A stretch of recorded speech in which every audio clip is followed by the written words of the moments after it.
The school bully horribly disrespects my gorgeous class queen girlfriend right in front of the entire room. But me, I do not lift a finger. Stick with me here. I simply walk away, while she chases me, screaming that I am weak. Facing her loud accusations, I just let out a carefree smile. Two-faced girl, did you really think this is still my past life?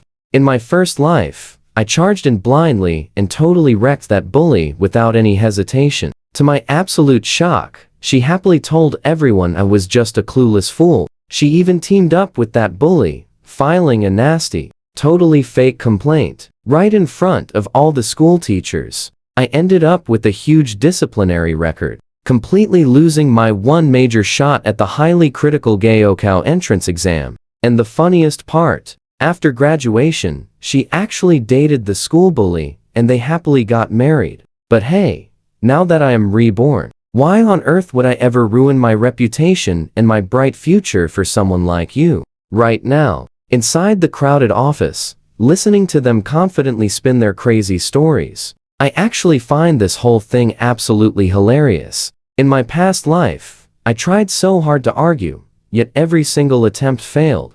At first, I totally could not understand why our teacher ignored my truth. Now pay attention here. I eventually realized this entire questioning was totally rigged. Right from the very start, Brad Stone is the wealthy dean's son, and our teacher obviously knew that fact. So, no matter what I honestly explained, it would never change a single thing. The bully would avoid any punishment, and Jessica Lane was simply never on my side. Alright, you two can head back now. Getting Jessica's fake answer, Mr. Sullivan just nods right away. Ethan Walker, what on earth should I do with you? Your grades are great. How could you completely mess up during a critical moment like our senior year? Even if you like Jessica Lane, you can simply wait until after graduation to properly pursue her. Fighting like that is totally wrong. Understood? Your final school punishment has already been decided. You will write a 1,500-word reflection, and the whole school will hear your punishment.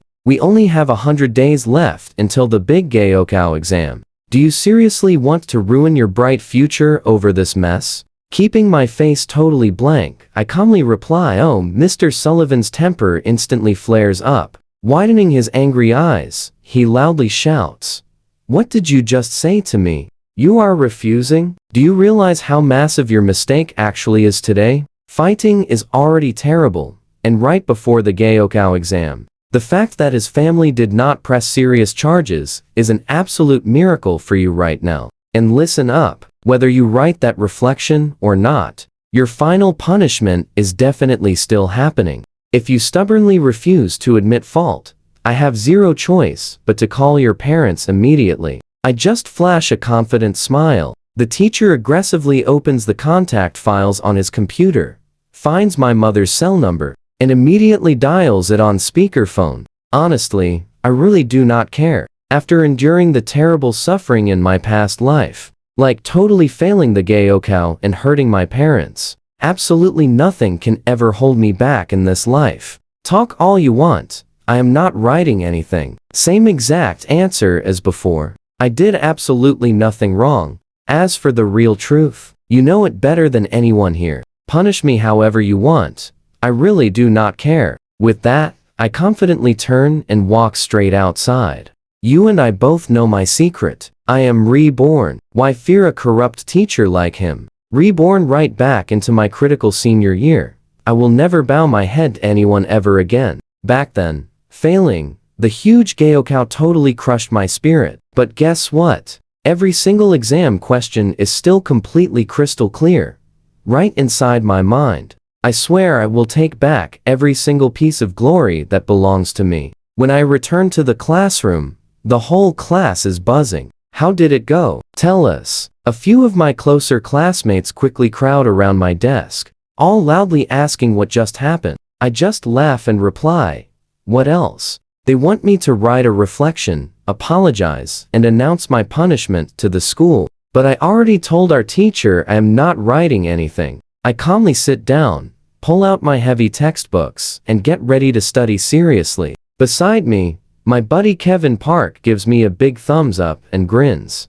Badass. You refused that school reflection. What did the teacher say? I simply shrug with a very careless tone. He is calling my parents. Hearing that, Jessica Lane suddenly tenses up. She marches straight over, grabs my arm, and drags me out into the school hallway. Jessica starts pleading anxiously. How can you refuse his direct request? If you do not write the reflection, what if this blows up? I know you were angry that I lied. I am truly sorry. I really did not want to do it, but think about it. Would you rather both of us get punished, or just you taking the fall? Do you really want me to be punished? Is that what makes you happy? Jessica puts on her most pitiful begging look, desperately hoping to convince me to take the painful fall for her. We know how this goes. Because of her fake sweet talk, I bore everything alone, becoming a total fool from start to finish. Never again. Stick with me. How could I make that exact same mistake again?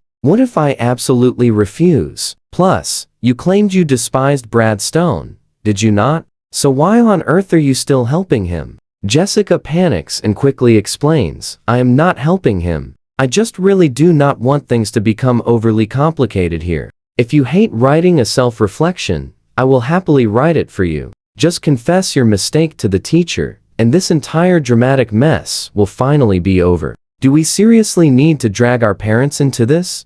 Jessica desperately clings to me, her big eyes full of pleading. She begs pitifully, please. I really do not want my parents to find out. Just help me out, and I will happily agree to anything you want. I smile and play right along. Agree to what exactly? Jessica bites her lip and mumbles. You like me, right? I can give you a real chance to chase me. I burst out laughing. Sorry, you can just save that chance for someone else. With that satisfying shutdown, I turn around and stroll right back into the classroom. I was completely blind in my past life.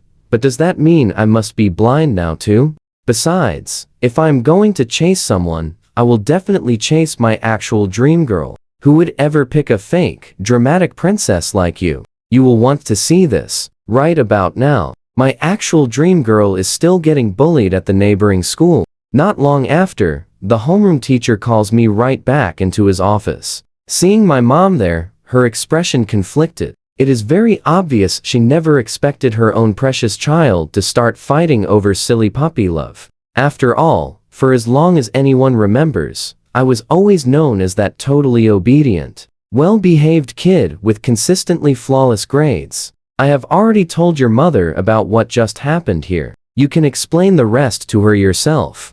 Mom, Mrs. Walker lets out a heavy sigh, pulls me into a quiet office corner, and starts asking questions. Mom, here's what actually happened today. I lean right into her ear, quietly explaining the whole entire situation, and finally whip out my phone to show her the sneaky text message Jessica sent me. Mom is absolutely furious. After all this drama, it turns out her son was wrongly accused. Mrs. Walker says angrily, how can a girl lie exactly like this? Mom immediately holds the phone up in front of Mr. Sullivan and fiercely pushes back. My son is truly not lying about this. He did not just go over there because he saw something posted on social media. This girl told him herself she was being harassed, and my son only stepped in because he absolutely could not stand to watch it happen. Mr. Sullivan widens his eyes in absolute shock, clearly not expecting this chat record, but he stubbornly grits his teeth and says,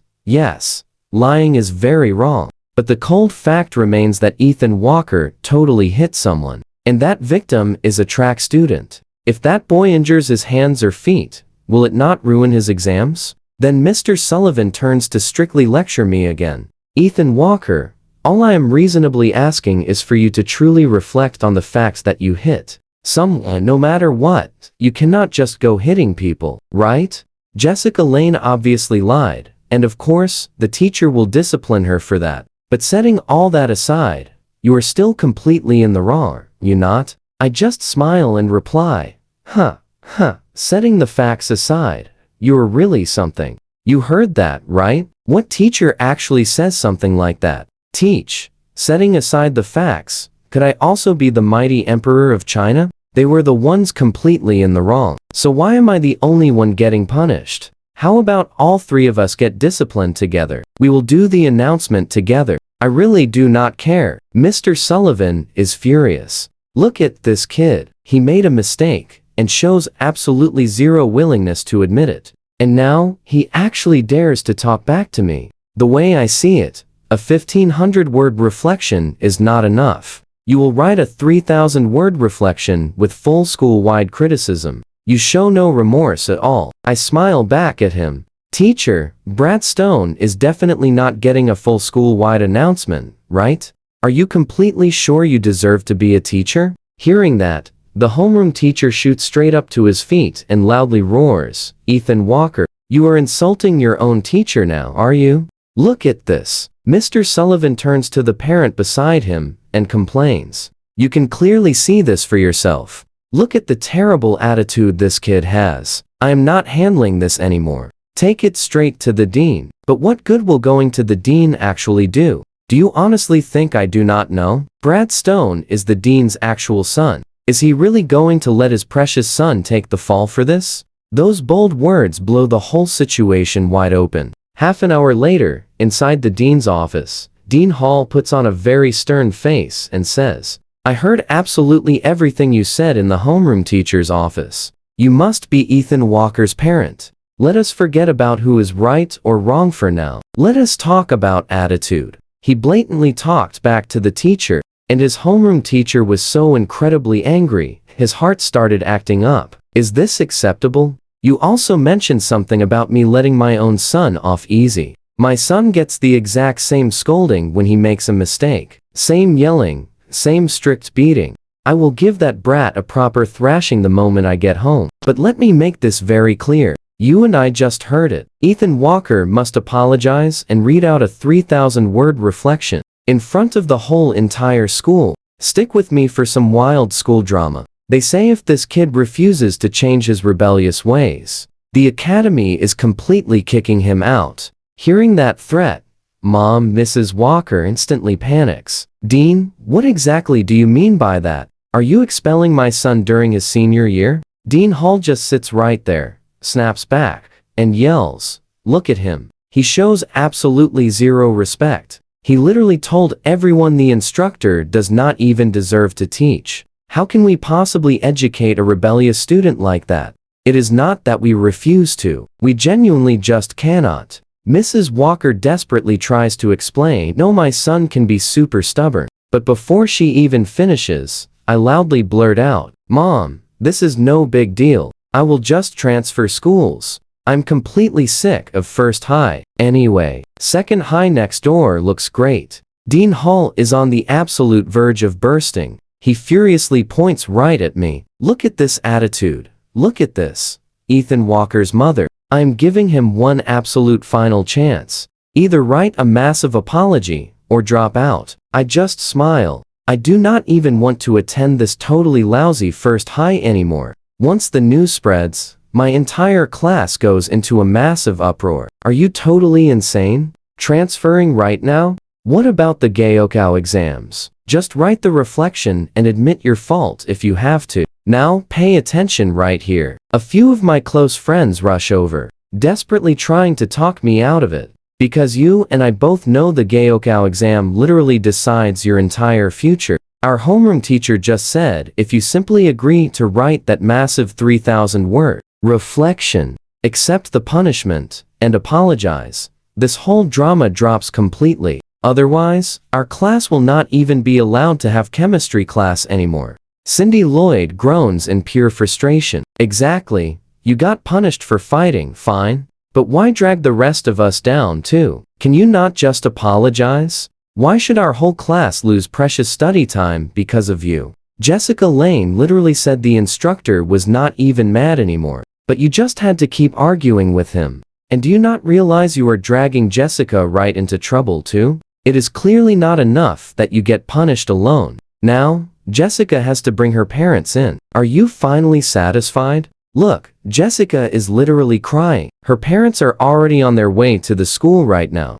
Are you even a real man? Making a girl cry like this? At that exact moment, the entire room suddenly falls into absolute silence. Vice Principal Grant clears his throat twice, then coldly demands, "Who is Ethan Walker? Step outside for a minute." My classmates glance at me with super mixed expressions as I casually head into the hallway to face Vice Principal Grant. I assumed he wanted a friendly conversation, but instead, I get hit with a full-blown lecture. He claims even if a teacher totally wrongs you, you still cannot insult them. He asks if I feel super special just because I have a few decent grades. Then he raises his voice in fury. "First High does not need a rebellious student like you. If you hate studying here, then just leave." With a totally blank face, I simply reply, "Fine." Vice Principal Grant is so furious, he can barely even breathe. This is genuinely his first time meeting a student this completely insolent. So he just violently snaps, then drop out. I know exactly what you are thinking. They will scold her, right? Nope. Jessica's parents burst in, immediately distance her from all the blame, and point their furious faces straight at me. "Who exactly do you think you are?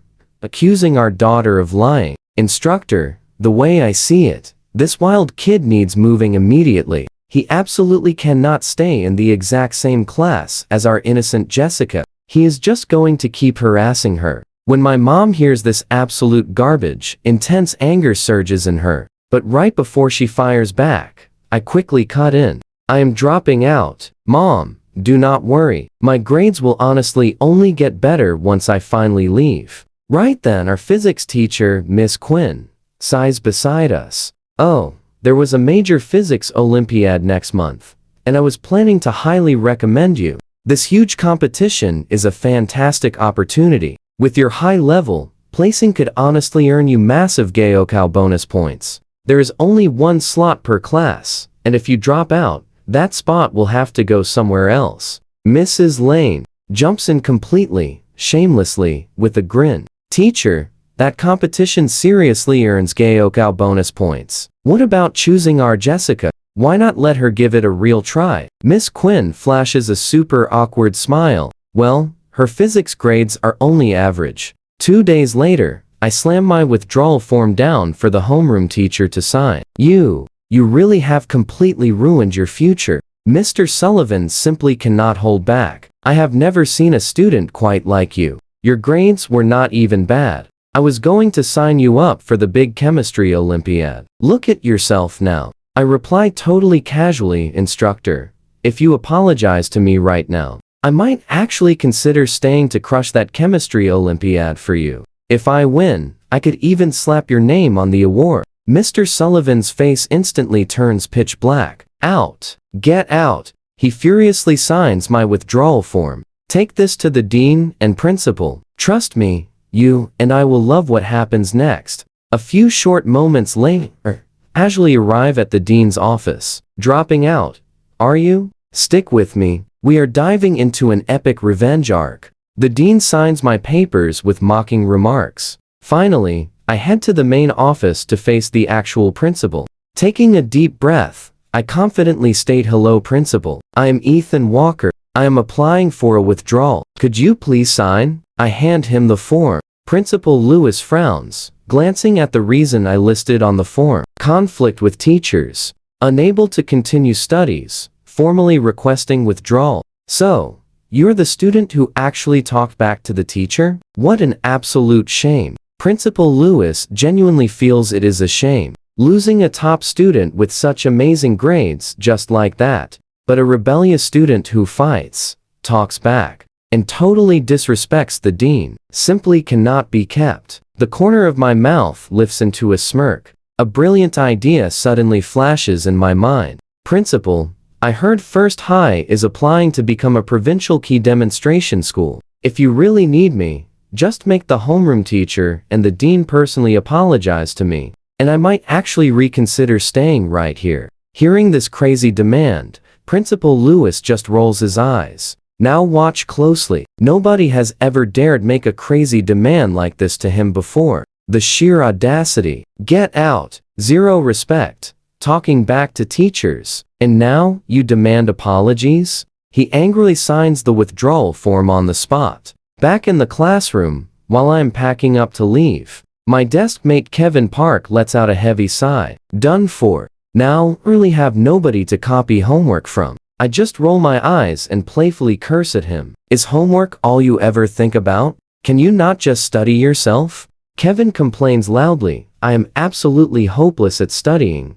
but I cannot even fail properly. What can I do? I remember from my past life, Kevin was one of the very few classmates I stayed close with. Even after completely bombing the Gaokao, the two of us actually ended up at different universities in the same exact city. Kevin was the guy who told me Jessica was dating Brad Stone. Not too long after graduation, shocking news came out that those two were getting married. They invited tons of high school classmates to attend, and in the end, I was basically the biggest clown in the show. Even now, thinking back on it feels totally absurd and completely laughable. Right at this moment, Kevin sneaks a quick glance at Jessica far away and whispers a complaint. I heard Jessica's mom actually came to class and told the other students to keep an eye out, just to make sure you would not harass Jessica ever again.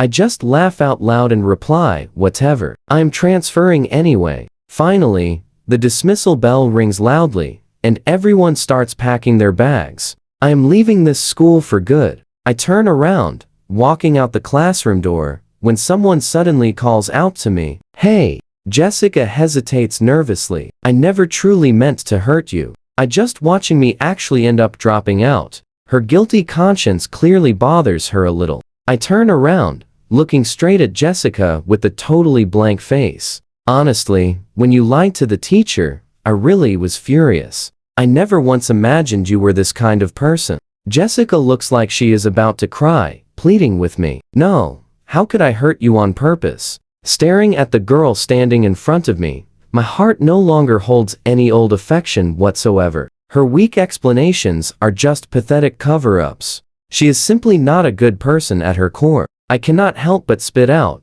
"You really are pathetic," actually ending up with Brad Stone. Let us unfriend each other forever. With that final word, I turn and confidently walk away. These feelings have been bottled up inside me forever. Even on the actual day of their wedding, I had imagined cursing them out countless times. But it remained pure imagination. I know what you are thinking. I never thought I would get to say it either. Getting reborn feels absolutely amazing. I am never living that suffocated again. Arriving home, the very first thing I do is open up my computer, log into the First High online forum, and locate my post. I'm terribly sorry, everyone. Due to personal reasons, campus dropout will temporarily go on hiatus. During these past few days since getting reborn, I have basically been using all my free time posting a serialized novel on the school forum. It really started as just a bit of fun, testing out if I had any real writing talent. Yet, I never expected my transfer to actually happen this fast. Since I am officially leaving First High, there is literally no reason to keep updating that forum. So, I posted that apology to my readers. Seeing the hiatus notice, an absolute flood of angry fan comments immediately appears under the post. Why is it on hiatus all of a sudden? Please come back soon. I look at all these wild comments and just smile. So, I really do have a bit of writing talent after all. In the blink of an eye, Monday arrives, and I successfully transfer straight from First High to Second High. While Second High's teaching staff is comparable to First High's, their total college admission rate is just a touch lower. From the driver's seat, you really know how to make trouble. You completely scared your grandfather out of his mind. Good thing Second High actually agreed to take you, or I would smash your legs. In no time flat, the car pulls right up at the Second High gate. Since my grades are pretty decent, the transfer paperwork gets finished in record time, and my class gets assigned. Trust me, watch this. Senior Class 4 is the top science class, led by English teacher Miss Lambert. Alright, stick with me here. The dean drops me off with Miss Lambert, spilling my entire glorious past before bailing. I just make one tiny request. Can I grab the seat right next to Mayabel? Miss Lambert pauses for a second. Just an old friend who knows her. Miss Lambert gives a warm smile and says, "Yes, that is fine." Chatting as we walk, we hit the classroom door. Inside, the math teacher has everyone grinding away on a test. Giving a polite nod, he leads me right into the room, flashing the class a smile. Time to introduce our brand new transfer student. Miss Lambert lets me step right up and introduce myself. Hey, everyone. My name is Ethan Walker. My grades are just average, but my character is flawless, and I never fight. Beside me, the teacher almost completely bursts out laughing. Catching her breath, she announces Ethan Walker is joining our class today, and he is going to sit right next to Mayabel. The very second those words drop, a dazed girl with thick glasses slowly lifts her head and glances at me. This is actually my very first time seeing Mayabel, but I can instantly tell she is super timid and shy. She is the quiet type who barely talks to anyone, making her a prime target to get picked on by classmates. Girls like her keep a super low profile, completely vanishing off everyone else's radar. Now pay attention. After graduation, everyone looks back and realizes how completely they misjudged her. Her former classmates, even kids from her own class, were absolutely blown away by the news. Even I, a first-high graduate, heard so many crazy stories about her, proving just how unbelievably famous Mayabel actually becomes later on. I just walk right over on my own and start sliding my desk and chair next to hers. Once I am settled, the math teacher slides a copy of the test onto my desk. You can take a crack at this one too. We will review it tomorrow. Sounds good to me. Nobody expects it, but the second the break bell rings, I instantly become an exotic zoo animal for the entire school to awkwardly stare at. Kids from next door even crowd the hallway to watch the drama, pointing and whispering. Is that the guy? I just checked with my cousin at first high. Word is he brawled with the track athlete, mouthed off to the teachers right after, and ended up getting himself completely kicked out of school. No way. I heard he got into that massive fight chasing after some pretty girl. And get this. The girl did not even like him back. Haha, that is hilarious. So he is basically just a huge simp? Absolutely unreal, man. Even after changing schools, that messy fight over Jessica Lane still leaves me permanently branded with the simp label. The physics rep, Eric Walsh, struts right over to greet me. Hey, you're the dude who dropped out of first high after a fight? Hardcore. A pretty girl strolls over. Luna shoots a smile and says, Eric Walsh, you do not know the half of it. He chased a first high girl and brawled with a track athlete over her. Rumor says that athlete is actually the dean's son, which is exactly the real reason he had to completely drop out. By the way, I actually know Jessica Lane. I just look at this brand new classmate with genuine surprise.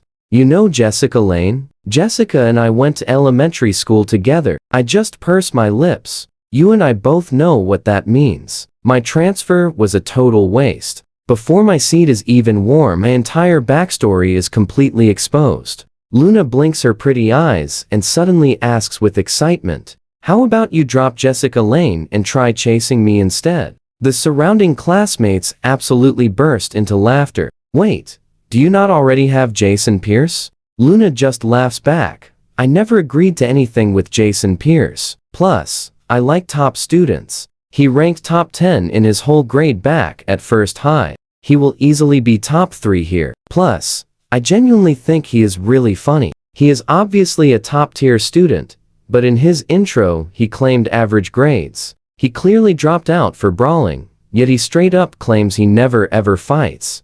Luna stares at me, full of eager anticipation. What do you say? Or how about I chase you instead? I really feel like you are my type. Unlike Jessica Lane, if a guy fought for me, I would honestly cry from pure happiness. I sized Luna up carefully. To be fair, among high schoolers, she genuinely is quite a pretty girl. And once she hits college and glams up a bit, she is definitely absolute class queen material. But right at this exact moment, a sharp voice suddenly cuts in. He is just a total simp. The girl does not even like him, yet he fights for her, gets totally disciplined, and is straight up forced to drop out. How incredibly stupid is that? Jason Pierce shoots me a really intense, dark warning glare. You had better stay far away from Luna, knight. With that, he walks out with his crew, basketballs gripped tightly in hand. If this were my past life, I might have actually been pretty scared by his tough big shot warning. After all, he completely acts like a dangerous delinquent, the scary kind you never want to cross. But here is what you and I know. Looking at students trying to act tough now is just hilarious. Honestly, those ultra tough kids, check on them after graduation, and you discover they are basically nothing special. And the absolutely prettiest girls usually end up divorced with kids, or married off to some rich older guy. Stick with me, you are about to see exactly what I am thinking as I glance over at Mia Bell doing her homework. My adorably clueless little rich girl is clearly the best. Leaning right onto the desk, I tentatively ask, "What about you? Do you know who I am?" Mia freezes for a second, then quickly shakes her head. Good, then let us start over. I am Ethan Walker. Mia nervously looks at her new transfer student, quickly glancing toward the door where Jason Pierce vanished. She asks, "Do you actually fight?" I reply, "No, I do not. They are making things up." "Then be careful," she says. "Why?" Mia speaks up, sounding genuinely worried. "Because Jason Pierce might hit you." I pause. Jason Pierce is the guy who just talked to me? Mia then gives me a very serious, stern warning. I mean it, because Jason Pierce likes Lunanite. I simply reply unhurriedly, "It is fine. It will never even come to that. Do you have a boyfriend?" That sudden question makes Mia totally freeze. Staring wide-eyed at me, the new transfer, she shakes her head. My eyes light up, and I immediately press on. "Then how about me? Do you want to date me?" Mia jumps in pure shock, her face and ears turning bright red. Stammering nervously, she practically squeaks, Well, there is a math question I cannot solve. Let me go ask the teacher." Mia quickly grabs her math test and practically runs right out of the classroom. With a shy personality like hers, she has probably never been confessed to, let alone met someone as ridiculously direct as me. She is totally panicked. Now watch closely, because I'm getting ridiculously excited here. Maybe life at second high will actually be super fun. It is not until the next period bell finally rings that Mia nervously returns to our classroom. She does not even dare lift her head, just tightly clutches that test paper and marches straight back to her desk. Clearly, from my bold confession earlier, she is feeling super nervous and shy, with absolutely zero idea how to respond. Our English teacher then walks right into the classroom, looks up at me and says, with a very serious expression, "I just heard some people gossiping about the new student. I do not care about the past, but once you join this class, you are officially one of us. I do not want anyone talking about classmates behind their backs.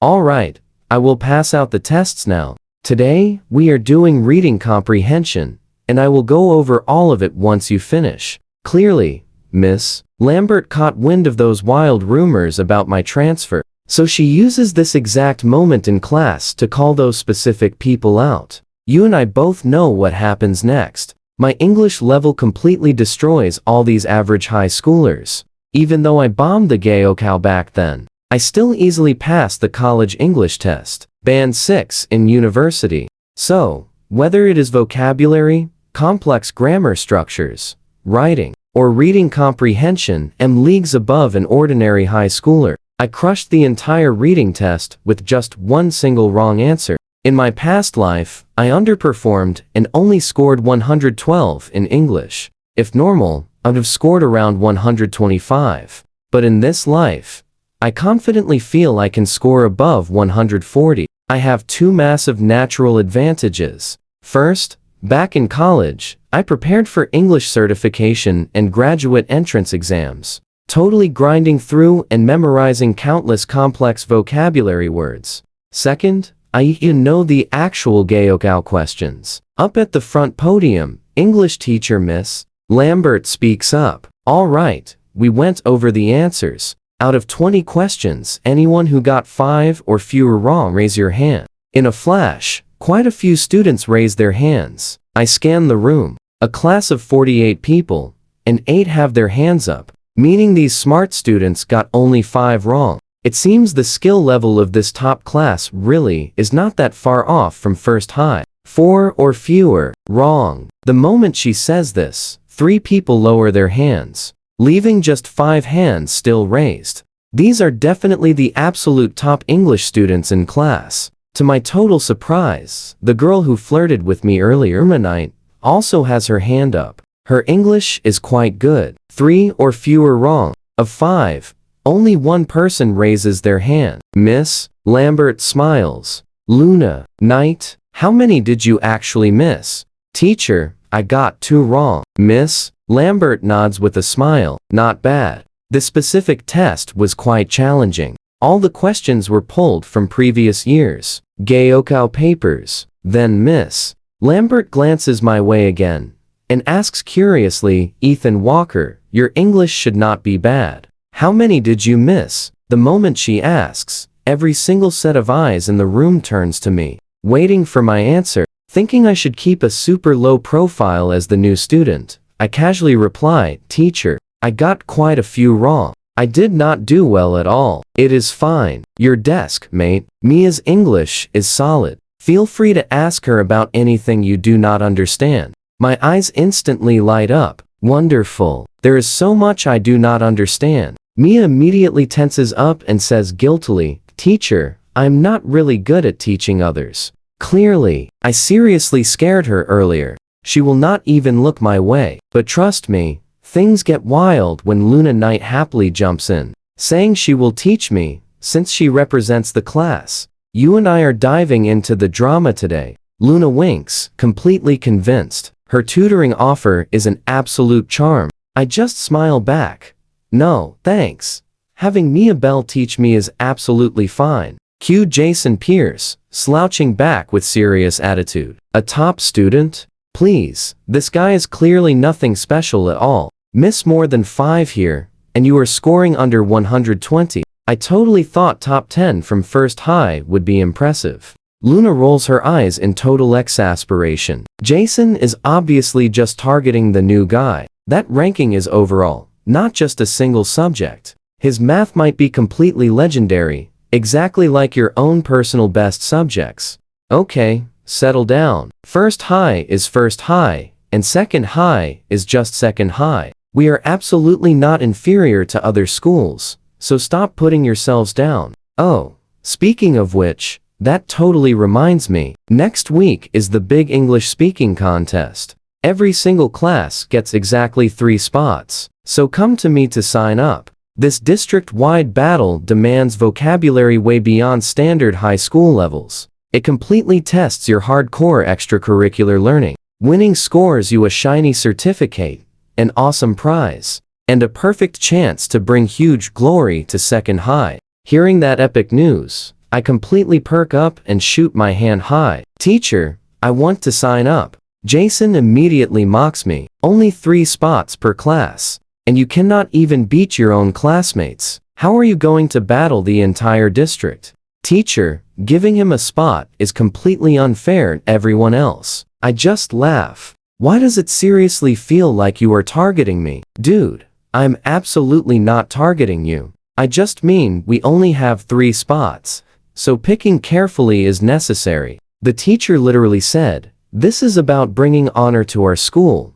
so we need the best. Watch closely now. Miss Lambert just smiles. Let us see the sign-ups first. If exactly 3 people apply, no messy competition is even needed. If more apply, we hold tryouts. And just like that, it is totally settled. Before leaving, Miss Lambert deliberately walks right over to my desk with a purpose. Let me take a look at your test paper right now. Being a transfer student, Miss Lambert honestly has no real clue about my actual English level. She wants to see my real performance and figure out how to help me improve. I naturally pause for a moment, then smile brightly. Right here, teacher. Just remember to pick me for that epic speaking contest. I am incredibly good. Miss Lambert just smiles gently. We will see. But the very next second, flipping through my test, she completely freezes. The entire test is perfectly correct, minus 1 single multiple choice question.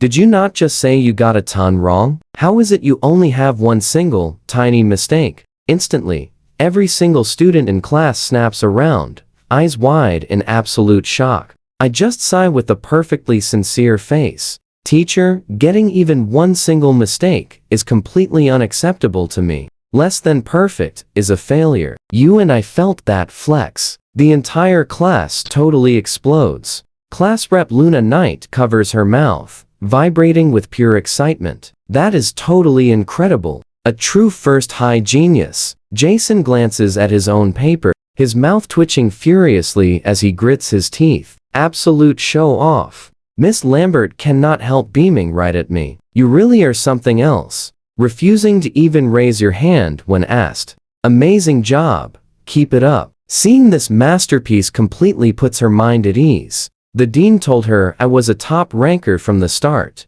But earlier she honestly assumed my English might be slightly weaker, with my other subjects being way stronger. Now, it is super obvious that my English skills are also completely, undeniably outstanding. The very moment I put my English test away, I hear a girl complaining right behind me. Why did it go on hiatus? Luna Knight. That first high forum novel you recommended last time has totally stopped updating. Two girls instantly rush over to Luna, chattering away. Even Mia Bell grabs her phone, checking the sad hiatus notice for herself. Curiously, turn and ask, wait, you read that story too? Biting her lip, Mia carefully nods. Is it any good? I ask. She nods again. Yeah, it is really good. Hearing that, I let out a deeply satisfied smile. Honestly, I feel it is just so-so. But the moment I say this, the classmate sitting in front, Sophie Jenkins, instantly overhears me. Sophie spins around, staring directly at the new genius transfer student. She asks curiously, wait, did you not just come from First High? Do you know who actually wrote this novel? Surprise. I respond to her, wait, you guys know about it too? Are all of you seriously reading it? Mia quietly answers, Mr. Ross recommended it. Mr. Ross? Sophie quickly explains, he is our amazing Chinese teacher. I think it was just a day or two ago while teaching. He casually mentioned in passing that there was a super interesting novel on the First High forum. We naturally got super curious, checked it out, and it really is quite good. First High seriously is packed full of talented people. You actually have someone who can write an epic novel like that. Only now does everything suddenly click. No wonder. I was genuinely wondering how my own novel got so many readers. A teacher boosted it. You. And I know exactly why the corner of his mouth just lifted slightly. Stick with me here. We're following our genius main character who's planning to get his teacher's opinion before dropping his novel online to become a famous contracted author. Right then, Luna Knight suddenly shouts across the room. Hey, new kid, Ethan Walker, do you know the person who writes that famous novel on the First High forum? Suddenly, every single gaze in the room lands right on me. They are all clearly very curious. After all, as a top 10 student at First High, I might actually know him. I just smile slightly. Yeah, I definitely know him. The very second those words leave my mouth, so many of my classmates get totally excited. Honestly, if they ever made a TV drama out of it, it would absolutely blow up everywhere. They've never read this type of novel before. The author is just so talented. I deliberately keep them hanging in absolute suspense, then simply say with a smile, it's not that big of a deal. I'll ask him later when exactly he plans to come back from hiatus. Facing this entire crowd of hyped book fans, for the absolute first time, I truly feel the magnetic appeal of being a novelist. I even glance on purpose at my adorably clueless little rich deskmate, and I catch Mia also looking at me like a curious little kid. I'll get the answer, and let you all know. The crowd lets out a groan of disappointment, and finally disperses. Still, that definitely counts as good news. Just then the bell rings, and this period happens to be Chinese class. Mr. Ross then steps into the classroom. Where is the new student? Right here. I immediately raise my hand high, and Mr. Ross nods. I've looked at your First High transcripts a few times. I remember them clearly. Chinese is your absolute weakest subject, right? Yeah, teacher. Honestly, Chinese is totally my worst class. Mostly because my classical reading is super weak. And I'm really terrible at reading comprehension too. Out of every single subject on the Gaokao, Chinese was my only normal level subject, and even then, I just scored exactly 114 points. While the teacher is right in the middle of his boring lesson, I turn to my desk mate and tease, "Miss Bell, your handwriting is seriously pretty. Neat, elegant, and completely refined. Just like you. I bet you'd look really gorgeous without those glasses." Mia shyly bites her lower lip. She has zero experience with being pursued by guys. This is literally her very first time dealing with this, and she has no idea what to do. She just drops her head, completely pretending not to hear, watching Mia stay so quiet and completely focused on her classwork. I don't have the heart to bother her any further today. I take out my phone and start secretly writing my novel. At long last, the bell rings for the end of class. Mr. Ross steps down, glaring right at me and my glowing phone, and his expression immediately darkens. "You have been on your device this entire time? An entire period?" My classmates around me instantly take on eager, watching the show expressions. Now, pay close attention here. The top student was secretly glued to his phone throughout the entire class, and sure enough, he just got totally busted by the teacher. I just nod. I really hate Chinese class anyway. Mr. Ross scowls at me with a stern face. Step outside. The entire classroom instantly explodes into whispers and crazy rumors from everyone. Out in the quiet hallway, Mr. Ross keeps glaring furiously. "Why are you playing on your phone? You already admitted Chinese is your worst subject.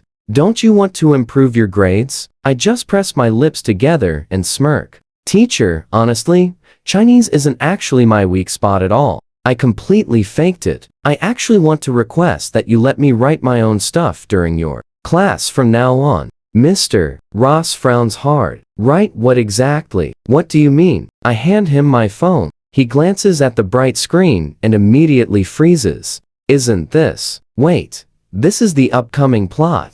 I smile. "Teacher, that famous novel on the First High Forum is actually written by me. I was writing the newest chapter just now." Mr. Ross is completely stunned. "You wrote this?" Looking very carefully, the account logged into my phone really is the exact one posting the novel. "It really is you?" Mr. Ross sucks in a sharp breath. "I know you didn't see this coming." His angry face instantly flips into pure, massive fanboy admiration. After all, he loves this story himself. Why else would he have recommended it during his class? Mr. Ross forces a quick smile and says, "Even so, this isn't okay. Yes, you wrote the novel, and yes, it's totally brilliant, but you still must attend class. Your Gaokao score matters too." I start to explain. "Actually, Chinese is incredibly strong. I guarantee a score of 140 plus. Trust me, I wouldn't joke about my own future." Mr. Ross frowns deeply and mutters, "Still no. Unless you can grab first place in the entire school on Friday's massive 4-school joint mock exam, then I might consider it. Total score first or Chinese first?" "Chinese first, obviously. You just said you can hit 140 on the Gaokao. Forget 140. Even 135 is enough." Hearing that, I agree almost instantly. "Then it is settled. If I score first place in Chinese on the massive 4-school joint mock exam, then you let me write my novel during class." Mr. Ross asks tentatively, "You are actually confident?" I grin from ear to ear. "Confident? Oh, absolutely. This 4-school joint mock exam is actually a massive showdown between First High, Second High, Experimental High, and Washi High. So what do you and I make of this? 4 elite L city schools sharing one brutal exam. Trust me, you'll want to see what happens next. Let us jump right in. First High and Huaxi rule the top, with Second High trailing just above Experimental High. These joint exam scores might not be the final test, but they absolutely predict who comes out on top. Looking at past years, the students who crush this joint exam usually end up as prime candidates for elite universities in the big final Gaokao test. Then Mr. Ross asks one final, very curious question. Your novel is incredible. You should definitely enter the new concept writing competition, he says. Hearing this, my eyes instantly light up. That national contest hosted by Sprout Literature magazine, right? Mr. Ross nods enthusiastically. That is it. Wanna give it a shot? I heard several first-high kids entered, and they are even getting private one-on-one coaching. Our school leadership actually brought this up just last week. Initially, we planned to skip it since the national level is brutal, and our odds looked terrible. But honestly, I think you should really try. A confident smirk crosses my face as I ask him, would winning this help us become a provincial key demonstration school? Mr. Ross looks totally shocked, clearly not expecting a student to know those administrative secrets. Of course, it would. Placing would make second high legendary. Done. Sign me up. Mr. Ross laughs. You really are something. Then I will eagerly await your exam results. Head on back. Oh, wait. When does your novel update? Tomorrow? I should easily drop a new chapter tomorrow.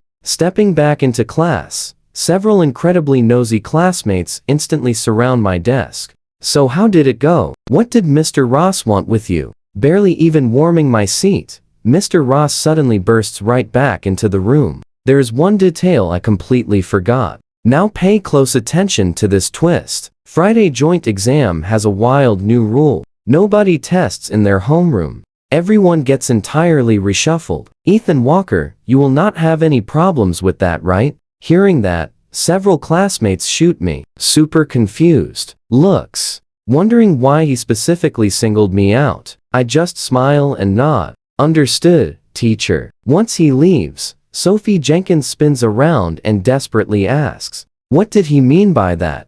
Why did he ask if you were okay? I just shrug playfully. Oh, it is nothing. I just told him to leave me alone in class. And he said, I must grab first place in Chinese during this big joint exam. So I gladly agreed. Sophie's eyes instantly go wide with pure excitement. Oh, my gosh, first place overall? Are you completely serious? Even Mibel freezes, staring blankly ahead. Just hours ago, he begged her for Chinese tutoring, and now he casually targets first place? I burst into a lighthearted, playful laugh at her shock. Let us keep it low-key, okay? Talk is cheap. I might actually fail. Suddenly, my stomach violently rumbles. Did class not just end? Why is nobody grabbing lunch yet? Sophie simply laughs, waiting for her. She noticed you lack a meal card, so we waited to go together. I immediately tease her. Miss Bell, you are far too good to me. Mia's ears turn incredibly red on the spot. Staying completely silent, she shyly pulls a cute lunchbox right out of her drawer. Afternoon classes bring endless tests once again. Suddenly, my cell phone chimes loudly. Kevin Park messages. Holy crap, you joined class 4 at second high? I freeze, totally shocked. He knows. Someone posted your photo at second high on the campus forum, and absolutely everyone is demanding to know why you transferred. Jessica Lane has a friend in your class. I know, Luna Knight explained. Oh, by the way, that web novel you posted absolutely went viral. I thought I was hallucinating, but it blew up in just 4 chapters. Everyone in class kept complaining about you not updating. Wait, how do they know it is me? They actually do not. They just wondered where the author went. Though honestly, Jessica Lane definitely knows it is you. Also, our homeroom teacher just walked around desperately asking if anyone knew who penned that viral story on the First High forum. He claimed a provincial official observed class today, accidentally stumbled upon your novel, and absolutely could not stop singing its praises. The principal even wants to frame it for the library. Should I just tell the teacher you wrote it? You and I both know secrets never last. Before anyone else speaks, Jessica Lane marches right into Mr. Sullivan's office, claiming she knows the author.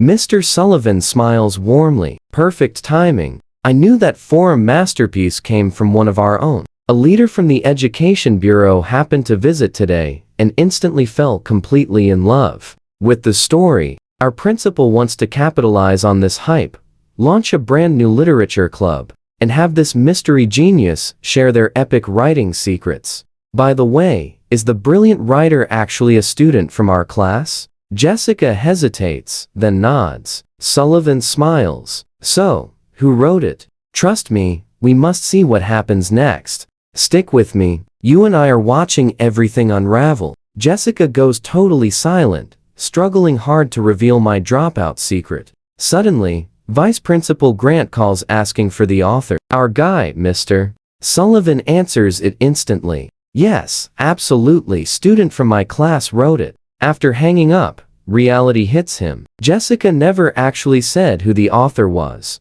So he turns, asking directly, well, who is it? Sullivan stares at Jessica, his eyes totally filled with high expectations. Jessica hesitates, visibly awkward. She mumbles softly, teacher, maybe we should just let this whole thing drop. Sullivan bursts out laughing. Drop it? Did you write it? Jessica nervously waves her hands frantically. No way, I did not. Then who? Why are you so scared to say? Sullivan flashes a confident smile. The school will not punish anyone. We want to praise them. Finally cornered with 0 options left, Jessica softly drops the bomb. Ethan Walker. Sullivan completely freezes. Wait, what? Are you seriously telling me that forum novel was written by Ethan Walker?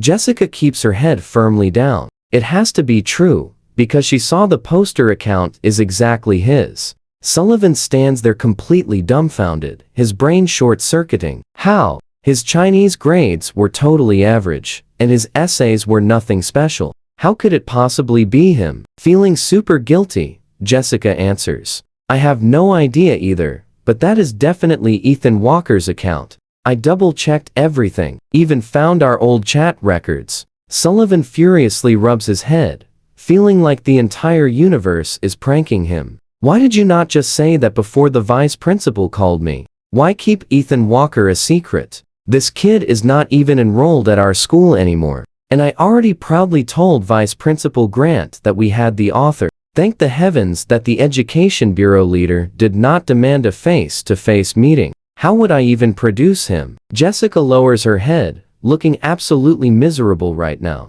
I'm so sorry, teacher. I had no idea either. I was simply terrified to mention it, since he already dropped out. Now pay attention here. This is where his pride shatters. Sullivan is completely numb with rage. He had already bragged in the staff group chat that the genius author belonged to his class.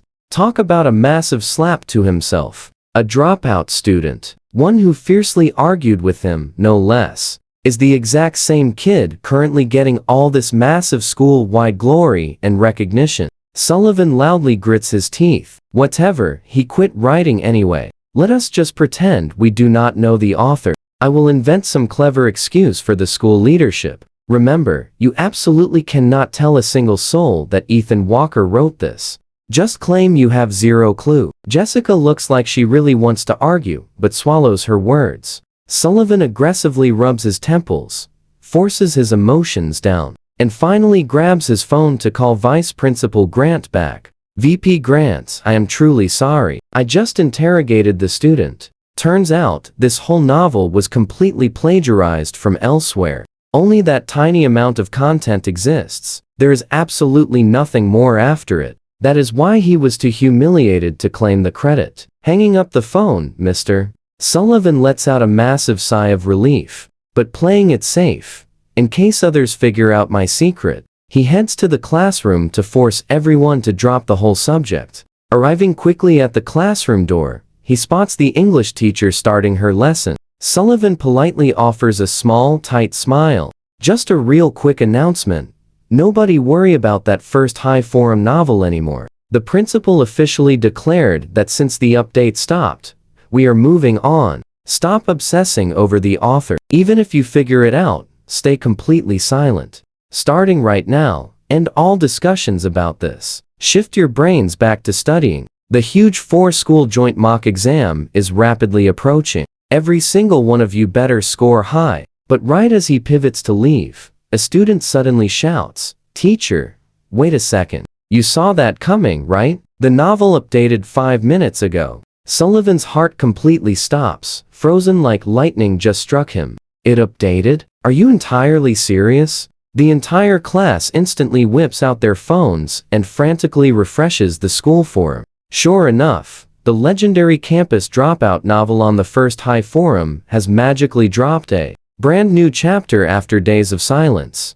Sullivan stands totally paralyzed, an absolute storm raging inside. He violently roars, "Class is currently in session. Who permitted phone usage? After this bell rings, surrender your devices to me." The terrified students stare with gigantic, shocked eyes. Only when Sullivan finally storms out do they wipe their sweaty foreheads and frantically start whispering. Why on earth did Mr. Sullivan just explode? Kevin Park, meanwhile, seems to have connected the dots. A sly, knowing smirk subtly lifts the corner of his mouth. He quickly peeks over at Jessica Lane, and bingo, she looks completely rattled too. He instantly shoots me a secret message, detailing this entire classroom meltdown. Back inside his private office, Sullivan angrily rubs his pounding head. So what do you and I make of this, Karma? He claimed the novel was dead, and this brat instantly proved him wrong. Stick with me here. If this teacher actually caves and admits the dropped-out student wrote that epic novel, he is basically confessing to a massive lie. But if he keeps hiding the truth, what happens when the school leaders demand to meet this genius? Right at that exact second, Mr. Sullivan gets a plan. He instantly calls Dean Hall, spilling the real truth. The forum novel was written by me. The dean absolutely snaps, demanding to know why he hid the dropout detail. Why claim someone copied it? Now that new chapters are updating, how do you explain that away? This mess is not my problem anymore. You fix it yourself. Mr. Sullivan angrily grits his teeth. How am I supposed to handle this? Should I reveal? Your son started a fight, teamed up with a girl to fake their story, and actually forced Ethan Walker to drop out of the entire school? The phone line goes completely silent. Dean Hall replies with a cold voice. What do you want? Sullivan frowns. Let's pressure the forum moderator. We will fake concern for academics and just completely delete Ethan Walker's account, or silence him. Meanwhile, over at Second High, excited students notice the novel is updating again. A huge crowd whips out their phones to log in. Right then, Eric Walsh, the physics class rep, runs straight over to my desk. He stands right beside me, begging me to ask the author for a regular update schedule, claiming the writing is just way too incredibly good. Right at that exact moment, Mia Bell suddenly gasps. The post is totally gone. In an instant, the entire classroom is left completely dumbfounded. Now watch closely. 1 second it was there, and boom, vanished. I immediately frown, logging into my own account to double check. Sure enough, the epic post is wiped. I laugh out loud. Truly badass tactics. They seriously want to erase my existence. Sophie Jenkins looks super puzzled, asking what I mean. Just as I am about to explain everything, I suddenly notice the math teacher has arrived at the door. I quickly shoot Kevin Park a text message, but he beats me first. Your post got wiped out. Feels like the homeroom teacher did it. He just ordered everyone to stay quiet. Now, up on stage, the math teacher loudly clears his throat. Everyone remembers Friday's Big 4 school joint mock exam, right?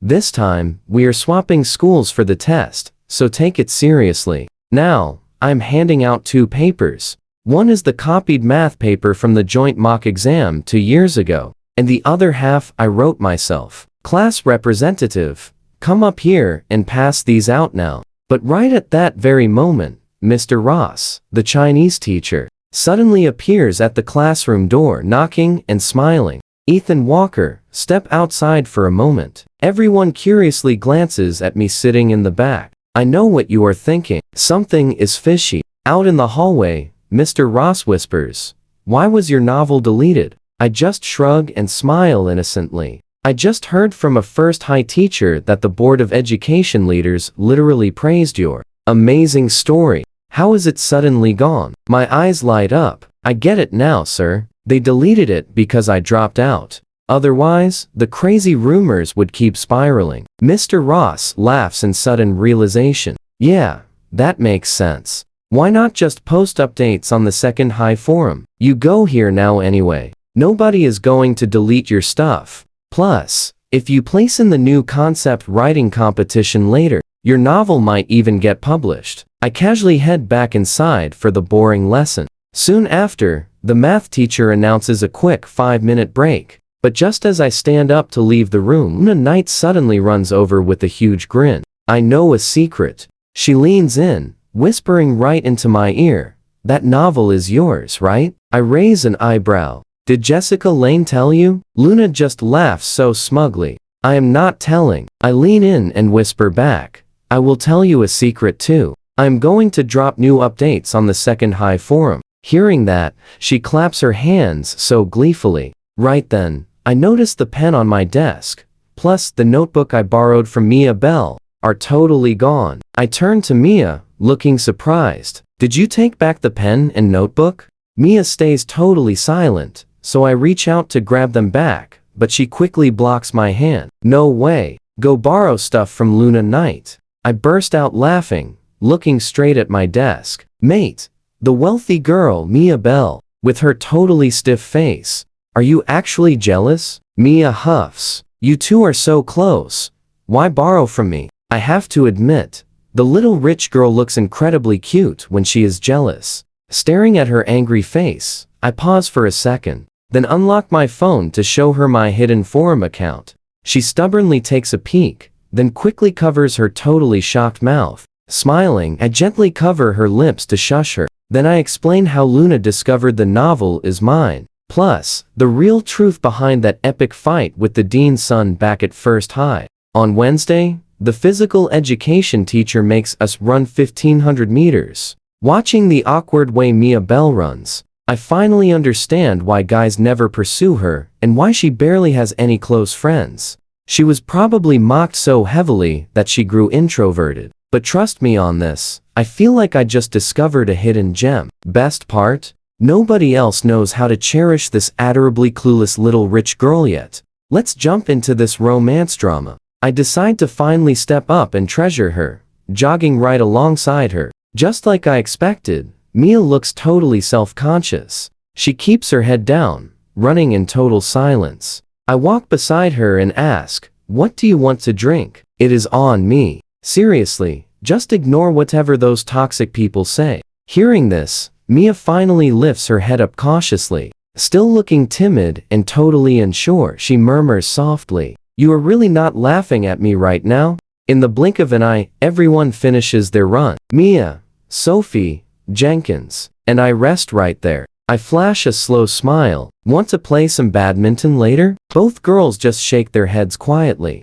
We will just sit here for a bit. While the three of us chill there, the whole crowd watching is completely stunned by my actions. Basically, Mia and Sophie are labeled as the school outcasts. Not ugly at all, they just lack that typical girly charm. Right then, Luna smiles. Why not invite them over? She walks right over, asking Mia and Sophie to join their little Johnsy game. I use this quick break to post my novel chapters to the school forum, dropping a brand new update while I am at it. Now watch this. I look up from typing, only to see Mia and Sophie walking back with super dark, upset expressions. Mia is actually wiping away fresh tears as she walks. I sprint after them, totally ready to ask what happened, but Mia just glances at me, face red and heartbroken, then runs straight to the classroom building without saying a single word. Sophie bites her lip, looking super conflicted, and chases her. Then she turns back and screams at me,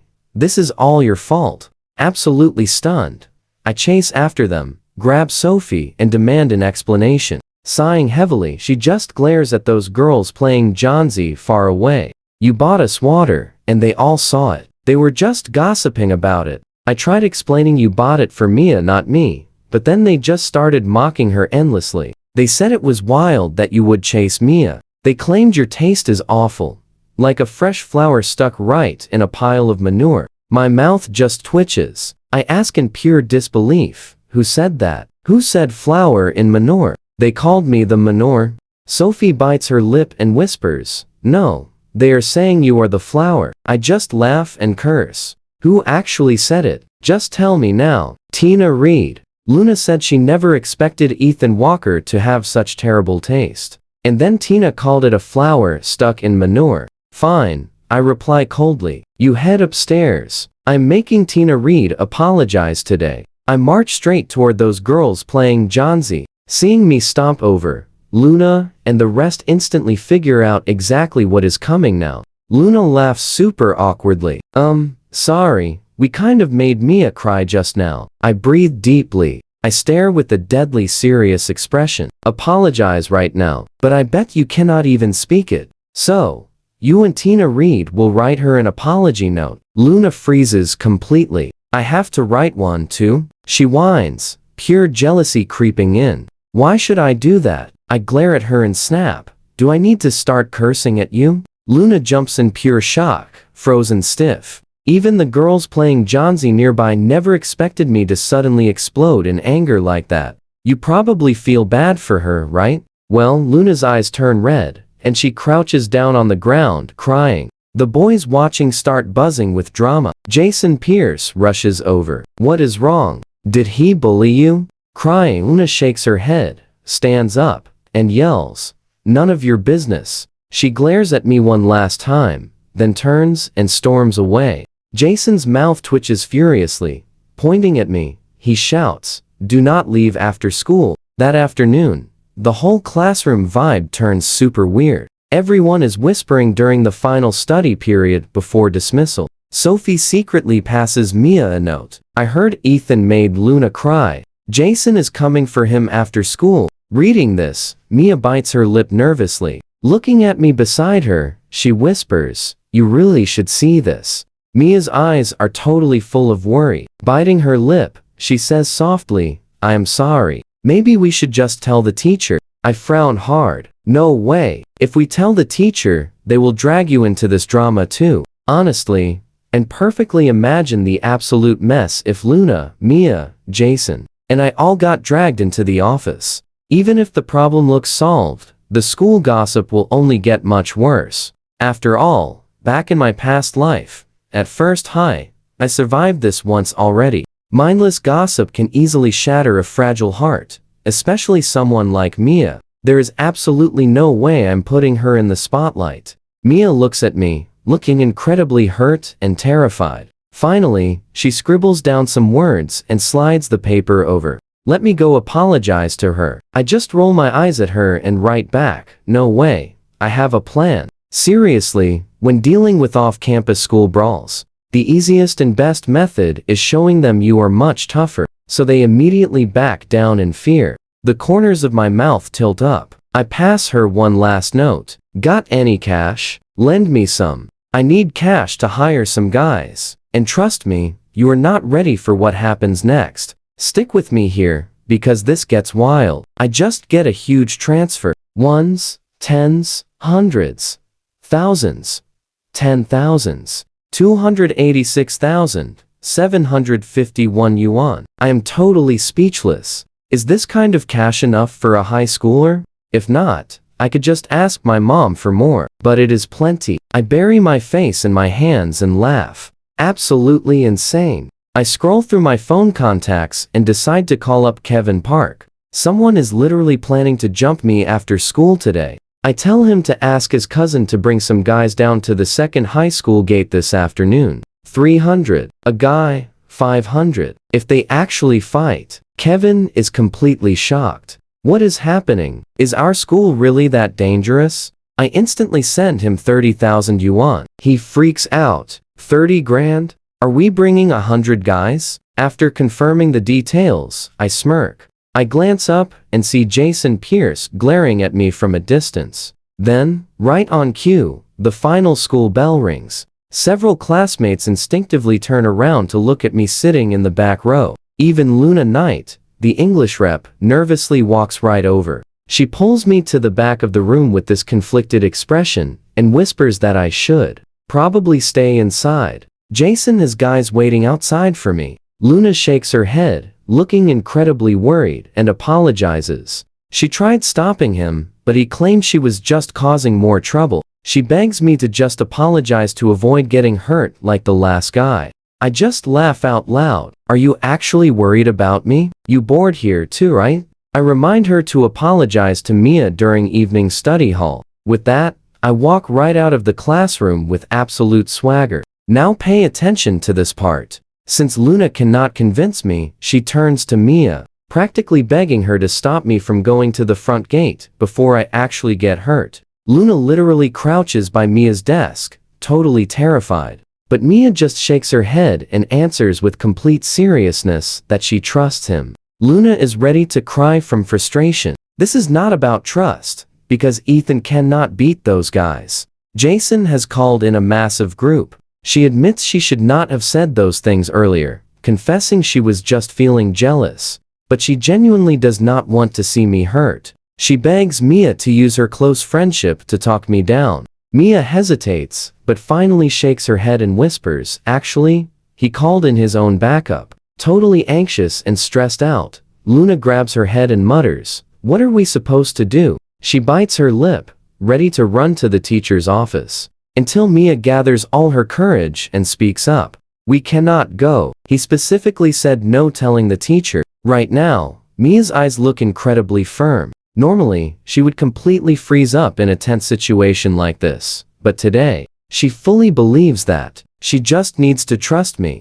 If she runs to the teacher now, my entire master plan is ruined. Luna frantically asks if she has lost her mind. If this escalates, I might actually get expelled again. Mia just takes a deep breath. She stays perfectly calm, saying that is exactly why they have to trust me. No teachers allowed. Luna's jaw practically drops open. She just stares at Mia in total disbelief. This whole moment feels completely unreal. Meanwhile, heading down the path toward the school gates, some classmates beside me actually ask if I am terrified to walk out there. Those guys hang around Jason constantly. I just laugh and ask where Jason even is. They say he went to ask the teacher about homework. You and I both knew it. Building an alibi. Leo Carter laughs out loud, calling me sharp. No wonder you are a top student. But seriously, just apologize. We are classmates, so there is absolutely no need to make this ugly. He offers to talk to Jason for me. I keep one hand casually in my pocket, staying completely silent as I walk straight toward the gate. Very soon, I spot several electric bikes and motorcycles parked along the roadside up ahead. About 8 sketchy punk guys are just standing there smoking. Leo pats my shoulder, laughs, and immediately bails. He wishes me luck and leaves. Sure enough, those smoking punks instantly lock their eyes right onto me. They exchange wicked smirks, and this bleach blonde guy walks right up, telling me to come over. Other students leaving the campus jump in pure panic and quickly back away, totally terrified. The blonde punk casually throws an arm around my shoulder, still smoking, asking if I am the new senior transfer student. I casually raise an eyebrow, sizing up his entire gang. They are honestly just your classic trade school dropout types, just a bit older than me, riding their absolute garbage scooters to corner random kids outside the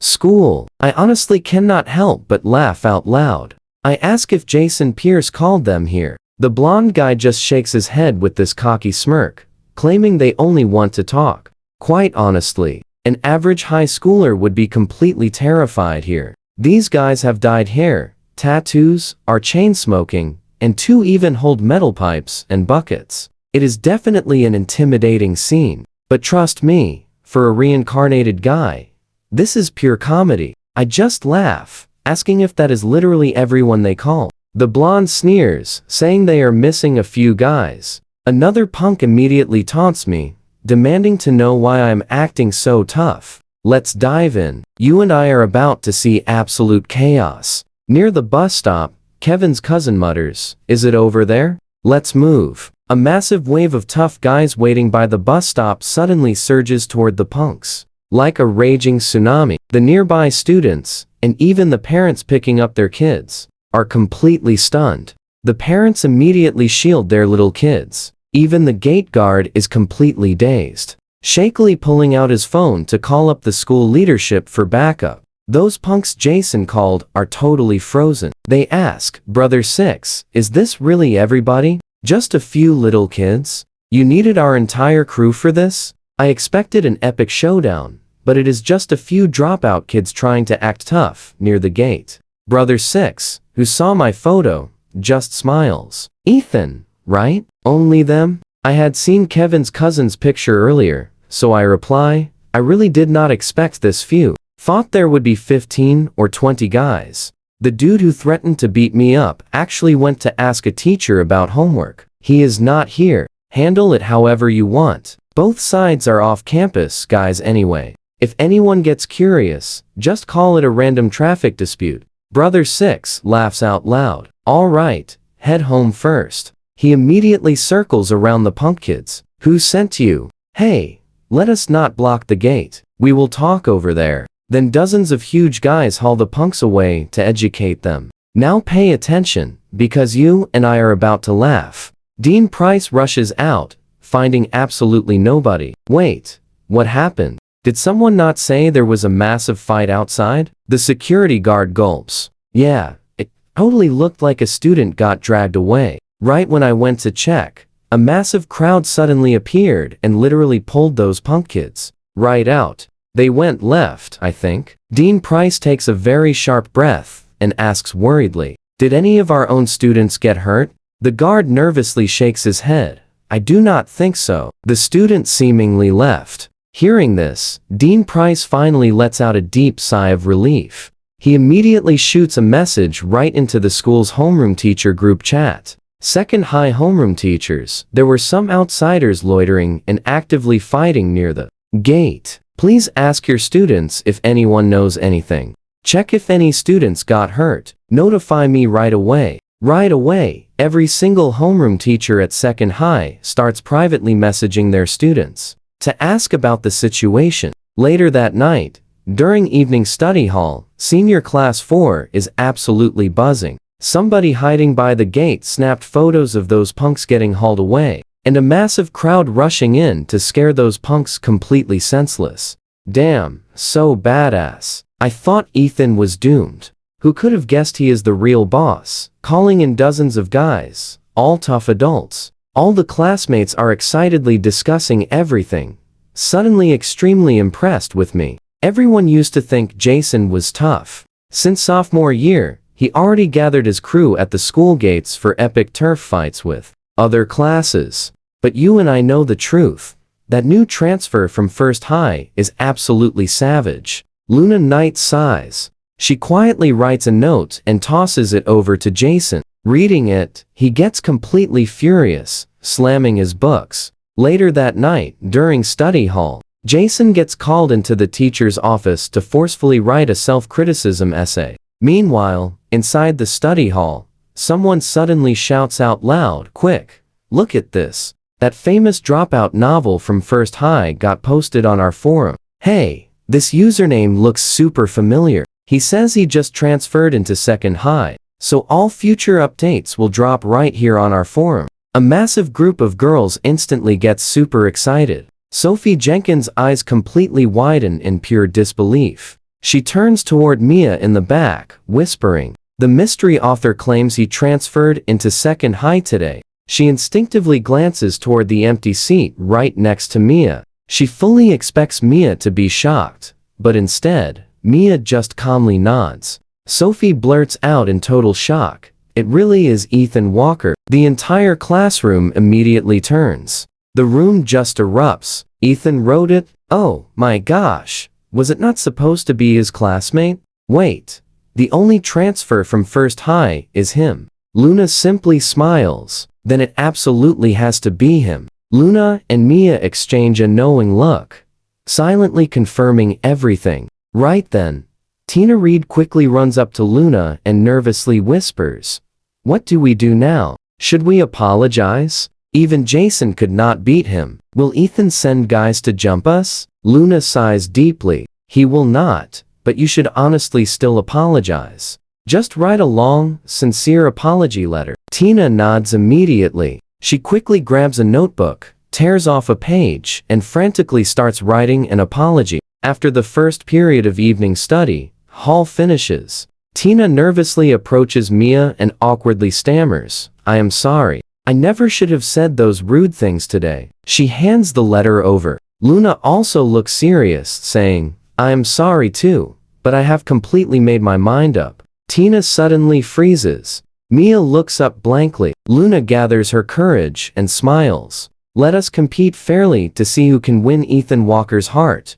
Trust me, you and I are watching a masterpiece. Sophie's jaw drops, and Mia is completely stunned. Stick with me here. She never thought he would actually like her. Now, she is completely dizzy, basically floating in space.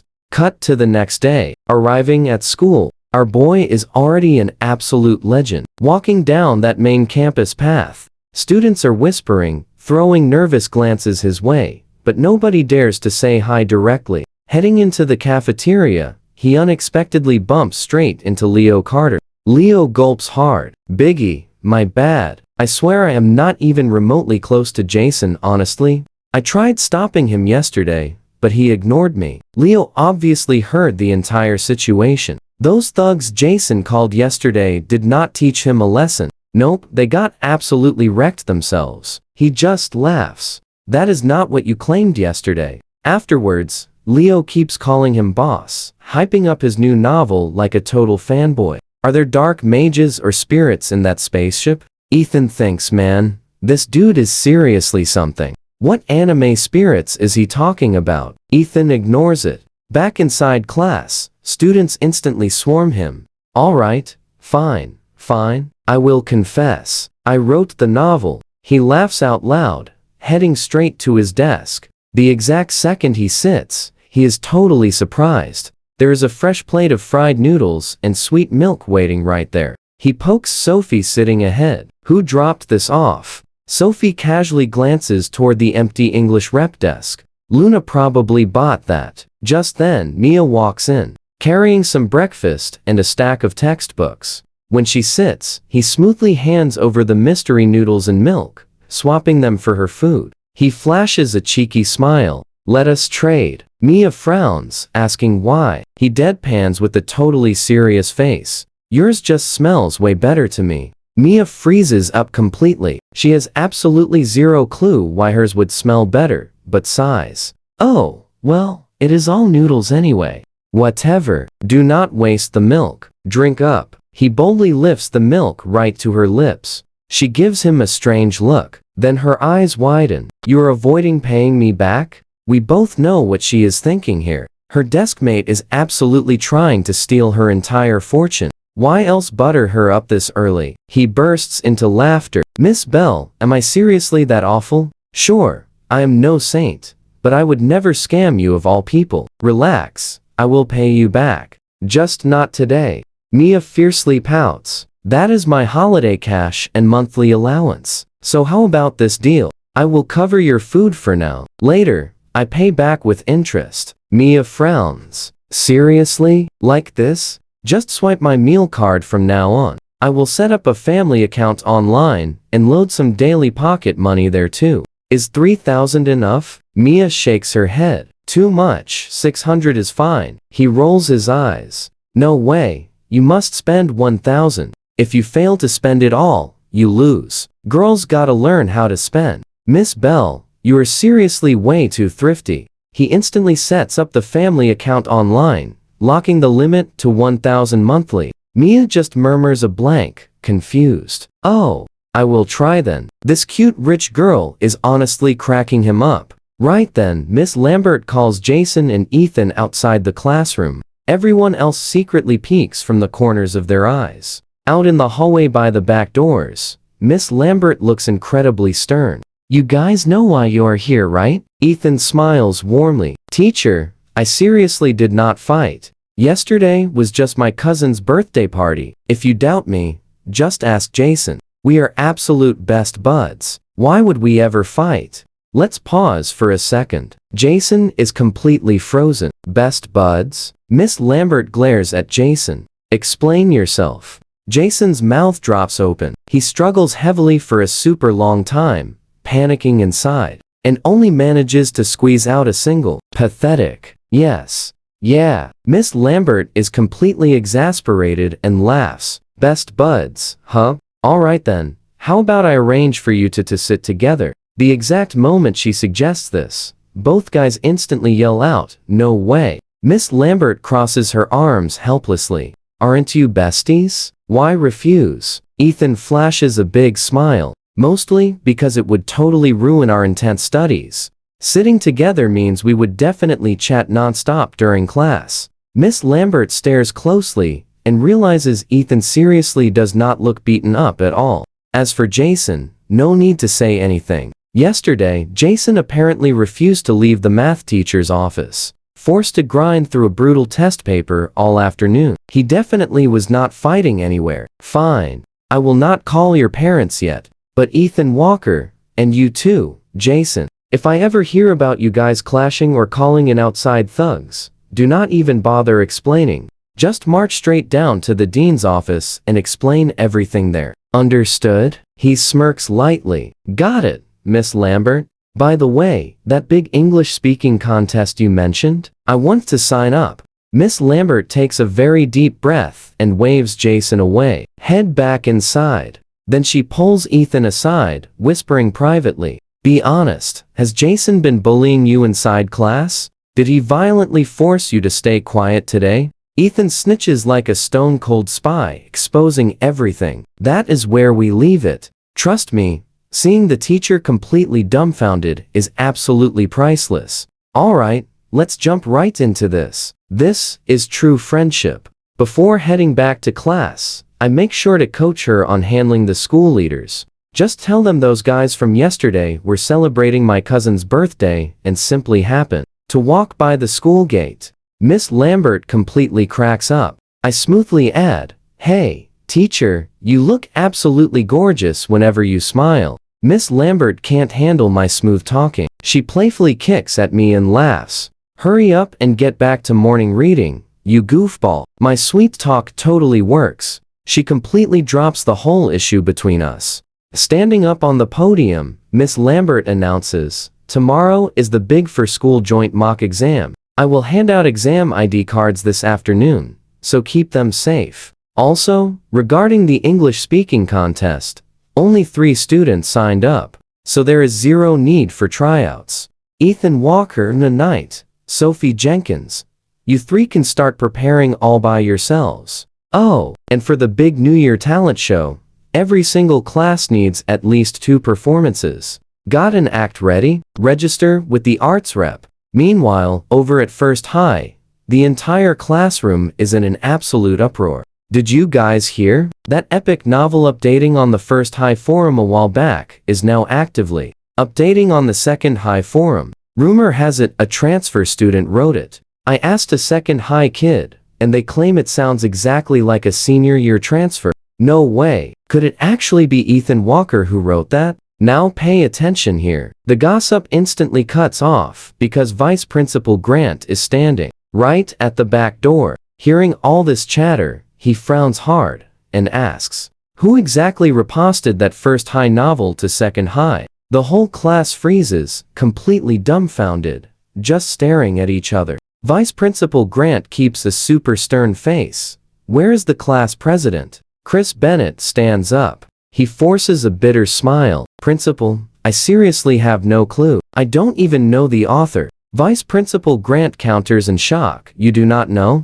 Then how come someone specifically told me a student in your very class wrote it?" The second he drops that, the entire classroom explodes. It really is not Ethan Walker, right? Chris Bennett just scratches his head and gives an awkward laugh. "Principal, that story is actively updating on the Second High forum, and it clearly states the author actually transferred there from First High. If it is from our class, then it literally has to be Ethan Walker." Vice Principal Grant pauses. "Your homeroom teacher claimed he found the student, and they stopped due to some girlfriend drama, so the novel was totally halted." The students all confusedly shake their heads. Right at that exact moment, Kevin Park jumps up. "Principal, it actually is Ethan Walker who wrote the entire thing. Back when we heard the Board of Education leader praising the novel, actually asked him about it, but later on Mr. Sullivan ordered us to drop it, and that was that." Vice Principal Grant's face instantly darkens in anger. With a fierce expression, he says, "Understood? Continue your morning reading. And with that, he marches right out of the classroom. We totally saw this coming. The second he leaves, Class 2, Senior Year 3, erupts, completely swarming Kevin Park. Ethan Walker really did write it. Meanwhile, Mr. Sullivan is chilling in the office sorting test papers when Vice Principal Grant suddenly bursts in. All the other teachers in the office quickly look up. Vice Principal Grant stands right at the doorway, rocking a thoroughly grim, terrifying expression. Class 2 homeroom teacher, step outside for a second. The two of them then shuffle over to the doorway to talk in private. What? You are telling me that novel is now updating on the Second High forum? Mr. Sullivan trembles, breaking into a nervous cold sweat. I honestly thought banning my account would end the updates. But who could have ever guessed this crazy kid would just post on Second High's forum? Vice Principal Grant glares with a furious face. Didn't you claim at the start that you would communicate with the kid's parents? That the story update stopped because it was ruining his studies? But your own students are claiming the kid who dropped out is the actual author. Mr. Sullivan just smiles incredibly awkwardly. Well, I actually Vice Principal Grant completely snaps. Oh, Mr. Sullivan, do not even think I do not know. You purposely hid that it was the student who dropped out after fighting with you, right? What exactly are you so afraid of here? Even if he did write that novel, so what? Just say it to my face. Now, you have put me in an incredibly tough spot. How on earth am I supposed to explain this mess? I specifically told the school board leaders that academics come first, hence the pause. In just a few days, those board leaders are visiting Second High to observe. Do you not realize what is actually at stake right now? First High, Second High, Experimental High, and Washi High are all ruthlessly competing for that prestigious provincial key demonstration. School title. We absolutely cannot afford to leave a bad impression on them. Find a way to get the student to take down that novel immediately, or make him return and update on the First High forum. Mr. Sullivan's jaw drops. He is totally stunned. Vice Principal Grant continues with a grave expression. Trust me, this gets wild. Mr. Sullivan, you want that senior certification, right? Alright, you and I are diving into some wild school drama today. If First High becomes a laughingstock, the fallout will be massive. Fix this before word spreads. Deal with this right now. Either force him to return to our First High board, or make him drop the novel entirely. Seriously? This is completely humiliating. We should have just claimed some random outsider wrote it from day one. Mr. Sullivan aggressively grits his teeth. Sir, this massive blunder is completely on me. I refuse to let our school look pathetic today. Vice Principal Grant gives a smug, satisfied nod. He turns and struts away, hands firmly clasped behind his back. Later in third period, Mr. Sullivan stands before the class. Listen up, everyone. We need a serious chat before starting. Who here is actually tight with Ethan Walker? The students just exchange confused glances. Finally, Kevin raises his hand, laughing. Sir, I'm close. Another voice mutters quietly. Jessica Lane is too, Mr. Sullivan's eyes instantly light up. Bingo. Jessica Lane, you and Ethan are super close. Do me a huge favor and ask why he vanished from our First High board. Beg him to return here and completely stop posting on that Second High rival site instead. Jessica hesitates, clearly super awkward. But sir, he transferred to Second High, so posting there makes perfect sense. Why would he return here? Mr. Sullivan just waves it off. I don't care, just go persuade him. Tell him his old classmates miss his story. You two are friends, right? Posting here or there is exactly the same. Meanwhile, I'm literally minding my own business, studying, when Kevin Park texts me. Ha ha ha. Oh man, this is gonna be pure gold. The big boss showed up demanding updates on your novel. Now, Mr. Sullivan is forcing Jessica Lane to beg you to come back and post on the First High board again. I send a teasing reply. I actually unfriended Jessica forever ago. No wonder she hesitated. She's definitely way too embarrassed to admit you totally dumped her. Haha, absolutely hilarious, man. You and I saw this coming, right? Boom. Friend request from Jessica. And obviously, instantly rejected. We give 0-second chances around here. I even turned toward my adorable deskmate, the little rich girl, Mia Bell, flashing a bright smile. Hey, Miss Bell, don't forget you're buying movie tickets Saturday. Mia whines pitifully, but I'm totally broke. I just laugh until my stomach physically hurts. She's way too cute and totally clueless. Okay, fine, my treat then. Mia frantically shakes her head. No, wait, don't I have that family card? I swore I would pay. She stares completely blankly, brain visibly short-circuiting right now. 10 minutes late, right in the middle of class, she suddenly mumbles out loud. Hold on, that's completely wrong. Using the family card isn't really me paying. I have to actually buy the tickets myself. I'm sprawled out, grinning like an absolute idiot. This rich girl is just way too adorable. Ethan Walker, what exactly are you laughing at? The chemistry teacher angrily calls me out from the podium. Oh, right. We are literally in the middle of a lesson. I immediately jump up, flashing a huge, goofy smile. Sorry, sir. Just remembered a hilarious joke. Mia's face goes completely beet red. She totally knows I'm teasing her. She hides her face in pure shame. Sir, I was solving a chemistry problem where Ba plus 2Na makes a banana.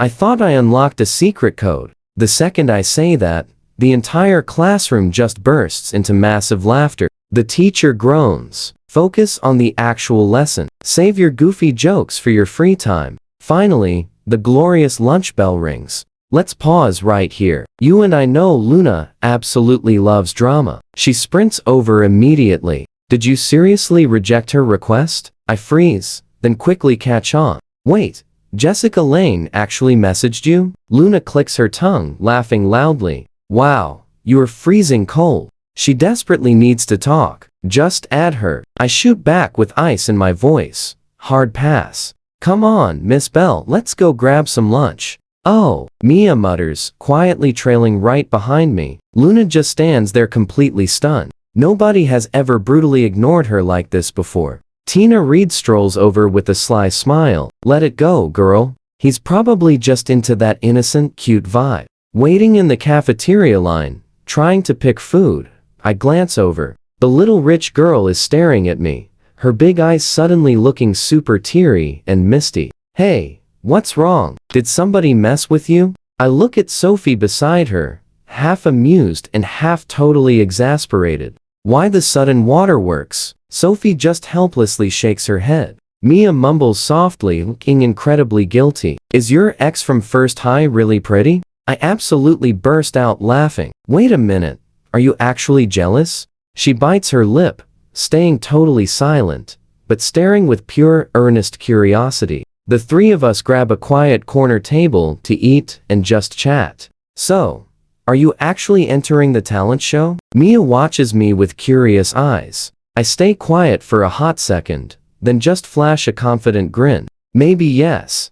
Maybe no. Sophie leans in with a smirk. Let me tell you a secret. Mia took first place last year. Hearing that honestly surprises me. Mia immediately shakes her head, blushing shyly and practically begging Sophie to stop talking. Sophie just laughs. Why so nervous? You're literally amazing at this. She then casually reveals Mia is actually a top-tier piano prodigy student. So what do you and I think? After chatting more, he flashes a smirk. Fine, go ahead and put my name down. Come along with me. Jessica walks into the office. Sir, I'm sorry. The truth is, Ethan Walker is hurt by what I did, and he's totally ignoring me. Maybe you should just call him yourself, Mr. Sullivan is absolutely dumbfounded. You two are classmates. You should honestly be way better at this than me. Weren't you really close with him?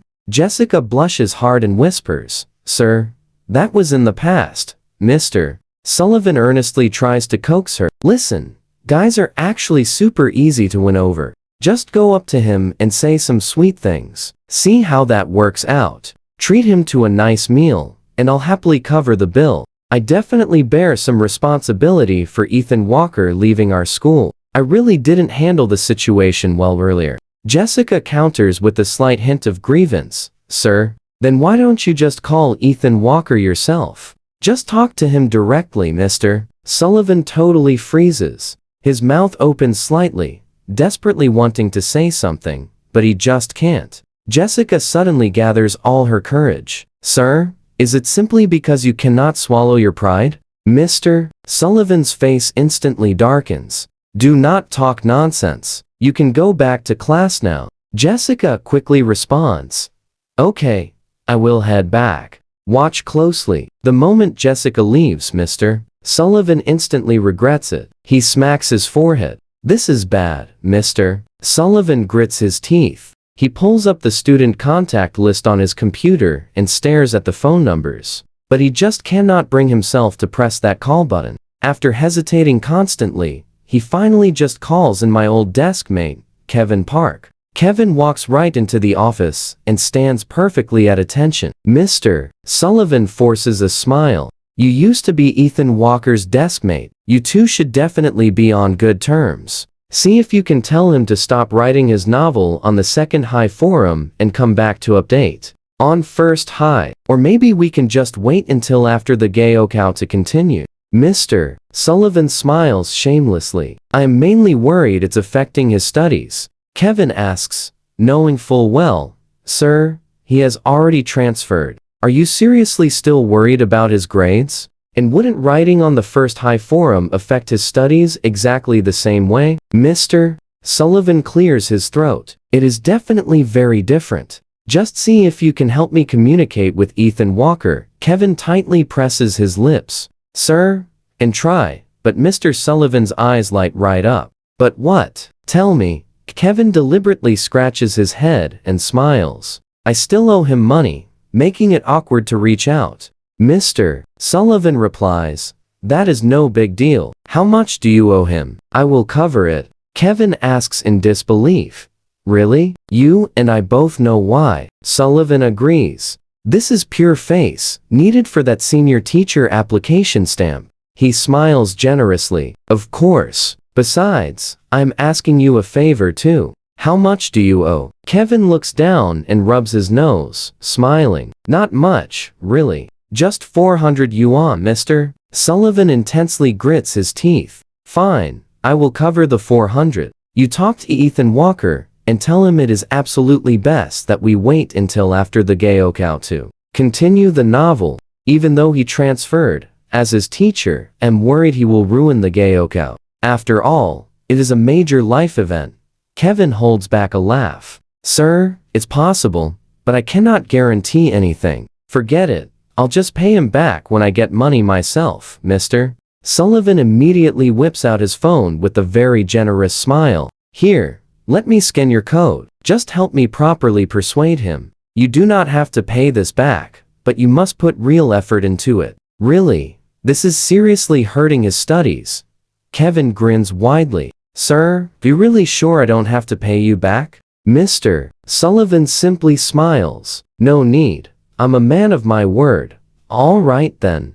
I will give it a try. Mr. Sullivan actually transfers the 400 yuan right then. Sir, I'll head back to class now, and I'll let you know once, Ethan Walker replies. All right, you go ahead. The moment Kevin steps right out of the office, he immediately sends me a text message. Haha, you won't believe this. Mr. Sullivan just gave me 400 yuan to talk you out of writing the novel. Looks like Mr. Sullivan really is desperate. The corners of my mouth lift up. I mutter, I have to post a new chapter tonight to celebrate. Later that night, back at home, while everyone else reviews for tomorrow's 4-school joint mock exam, I'm actively researching how to register a TikTok shop. I remember in a few years, e-commerce will see a massive boom. Opening an online store now is not exactly being first to the table, but it certainly counts as second or third in line. At least it's before the e-commerce boom crushes physical brick and mortar businesses. As for what to sell, I'm not planning to build a long-term brand. I simply want to make a quick fortune in the short term. So, I like a very niche and overlooked industry, selling high-end mogul lingerie. But since I am still a student, I have to keep things low-key. Luckily, I just turned 18 last month, fully meeting the ID requirement to register a store. Suddenly, Kevin sends a new message. Holy crap. Ethan Walker, your account got hacked. Haha. No, I am actually planning to open a store and sell this stuff. No, you must be hacked.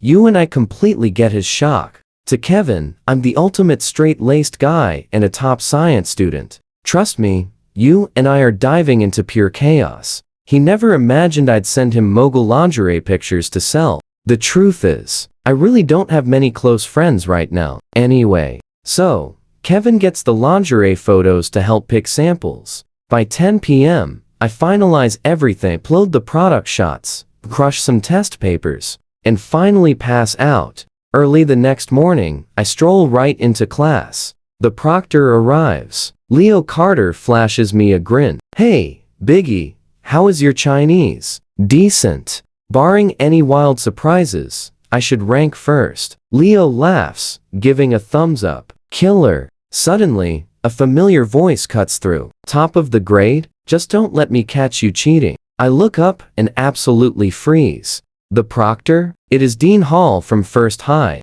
Then it hits me. Teachers cross proctor for this 4-school joint mock exam. All right, everyone, pack away your books and notes. Anyone caught with cheat sheets gets zeroed out. At First High, cheating means a direct call to your parents. No exceptions here. After dropping that threat, Dean Hall glares straight at me. I grab the paper and start blazing through the questions. An hour flies by fast. Sir, can I turn this in? With a slight smirk, I raise my hand. 45 minutes left on the clock. Seriously, no reason to just sit around. Dean Hall smirks back at me. Way too early, kid. You cannot submit papers during the final 30 minutes of the Gaokao. But I perfectly time my submission exactly 30 minutes before the ultimate cutoff. Bell. Now watch closely. Dean Hall snatches my paper, frowning hard. You wrote that First High novel? I had no clue you possessed this talent. Why hide it until now? I just smile. Well, Dean, the board leaders praised me. Please remind them I am at Second High now. Hall's face instantly turns pure thunder.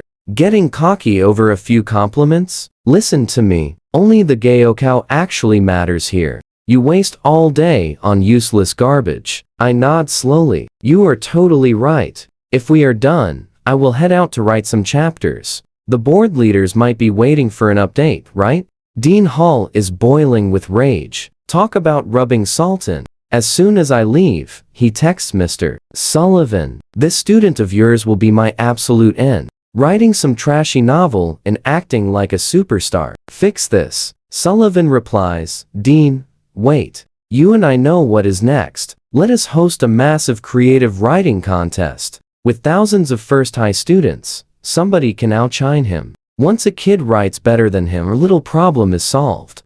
Hall's eyes sparkle. That is a brilliant plan. I will tell the principal. First High moves lightning fast. After Chinese, every teacher sends the notice. Bring us your best novels. The principal will award gold, silver, and bronze. Top stories get permanently added to the school library collection. The contest includes years 1 and 2, so students go absolutely crazy, flooding the school forum with their brand new stories. Several ambitious students begin writing their novels immediately. I heard First High is launching a huge writing competition. Sophie Jenkins freezes mid-bite, glancing right at me next to Mia. I heard that too. Hilarious. We keep chatting about the exam. You should prep for environmental governance essays right away. It feels like a guaranteed topic since the news keeps hyping up environmental policies, recycling, and all that green energy stuff. Sophie looks at me, totally amazed. Wow, you are incredible. A true top student. Can everyone at First High predict exam topics like this? Mia checks her phone while eating. I laugh, highly amused. My predictions rarely miss. Cannot speak for the rest. Hey, Miss Bell, you promised me a movie tomorrow. Do not bail. We tackle the science section in English that afternoon. The bell rings, collecting papers begins. Everyone stands up, stretching out. Sitting all day leaves us totally drained. Back in class, Sophie stares. The girls beside her scream, he is a genius. Ethan Walker, the English essay. Actually, was about the environment. I smile. Just pure luck, really. Mia walks in, bragging to Sophie about how effortlessly she crushed her English essay. Our English and homeroom teacher, Miss Lambert, steps in, smiling warmly. No English papers handed back this weekend. So what do you and I make of this? First High is launching a writing contest. Stick with me, everyone keeps turning to stare right at me. Our school totally skipped the creative writing contest. We are doing something completely different. With just over 100 days left until the college exams, our school is creating 4-person study groups for everybody. They want 4 students with different strong subjects so everyone can help and teach each other. Right then, I just confidently throw my hand into the air. Miss Lambert, I actually have an idea. Many schools use this study group concept, but honestly, their results end up being pretty disappointing. Let us change the 4-person group, make the size flexible, and let students teach instead. If it helps, you listen. This way, everyone plays to their absolute strengths and reinforces their own knowledge while teaching others in the class. Students needing extra help can pick outstanding peer teachers, instead of just being stuck with whoever is placed into their own small group.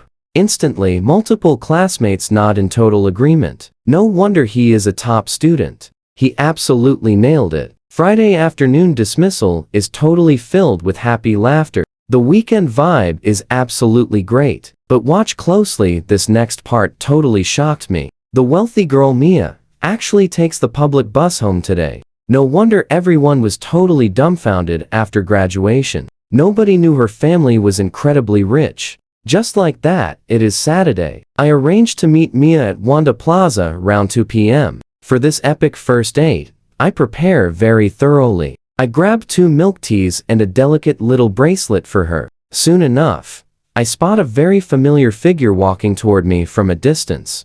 The little rich girl wears a pretty white dress, holding a tiny handbag. Standing at 1.63 meters in heels, she looks wonderfully elegant, even rocking zero makeup, having no clue how to apply it, and wearing glasses. You can absolutely tell she is a stunning beauty in the making. First time seeing her out of uniform. The rich girl looks down and shyly asks, "Does this outfit look good?" She nervously fidgets with her fingers. I just burst out laughing. "It looks amazing. Here is your milk, tea, and a little gift for you." Mia shakes her head, taking them. I push the box right into her hands with a warm smile. "Go on, open it up. If you hate it, we can exchange it." Mia carefully opens the tiny box and instantly freezes. I smile gently and ask, "How is it? Let me help you put it on." Mia just stands there blankly. Before she can even react, the shiny bracelet is already on her wrist. I grab her hand, leading her inside the mall. Clearly, this is her very first time holding hands with a boy. She shyly tries pulling away at first. Ultimately, she just lowers her cute head and obediently follows right behind me, letting herself be led. We head up to the 4th floor of the mall. Since it is the weekend, the cinema is getting pretty super crowded today. "Wait right here. I will grab our tickets." "Oh, do you want to get some popcorn?" Instantly, I realize asking was completely pointless. Mia Bell is already staring straight at the popcorn of some random kid standing next to her, literally drooling. You and I both know what happens next. A familiar voice yells, "Ethan Walker." Kevin Park screams out, "What are you doing here today?" I turn around, finding Kevin Park and 2 old high school classmates standing right behind me in the line. We chat briefly, then I carry the popcorn and orange juice right back to Mia Bell with a warm smile. "Let us go. Time to scan tickets." The second Mia notices my old classmates, she instantly freezes in total panic. She buries her head, totally terrified of being seen. Watching this adorably clueless reaction, I almost crack up. Honestly, even without knowing a single thing about makeup, her bare face looks gorgeous. She is only unpopular in our class because of her incredibly shy personality. Naturally, Kevin Park and his friends start teasing the second they see us. Tony Wong even snaps a sneaky photo, dropping it into the class group chat. The chat instantly goes wild. "Ethan Walker is such a huge player. Was he not supposed to like Jessica Lange? Now, he is out watching movies with another girl. Someone immediately tags Jessica Lange in the group chat. He used to like you. Why change his mind after transferring? Jessica Lange just stays completely silent. Biting her lip, she forwards that photo straight to Luna Knight. Oh, my God. Where was this taken? A guy from class spotted them at the local cinema today. Honestly, that girl is the type everyone mocks in our class. I literally cannot believe Ethan Walker actually likes a girl like her.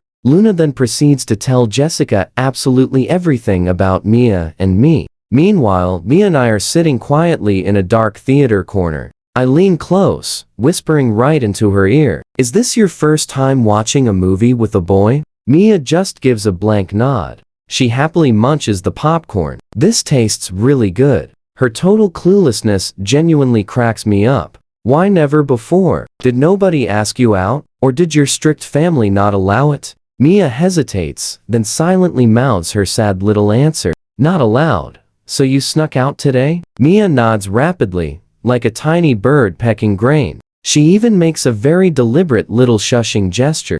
And that is where we leave it. Home for dinner? She nods. Like it is totally obvious. Stick with me here. She suddenly tenses up, hands covering her chest, totally guarding herself from me. I absolutely lose it laughing. I just meant, are you eating out or heading home for dinner? I am not asking to take you home tonight. Only now does Mia realize she totally misunderstood. Her ears turn bright pink with sheer embarrassment. She just whispers, oh, this little rich girl is honestly just too cute. But hey, it is actually a good thing. At least she knows how to protect herself from getting tricked by guys. The movie wraps up at 5:30. After parting ways with Mia, I do not head home. Instead, I message Kevin to grab dinner nearby. I just smile at him. Honestly, I called you today because I really need a favor. Your cousin still manages that internet cafe, right? Kevin just pauses, looking confused.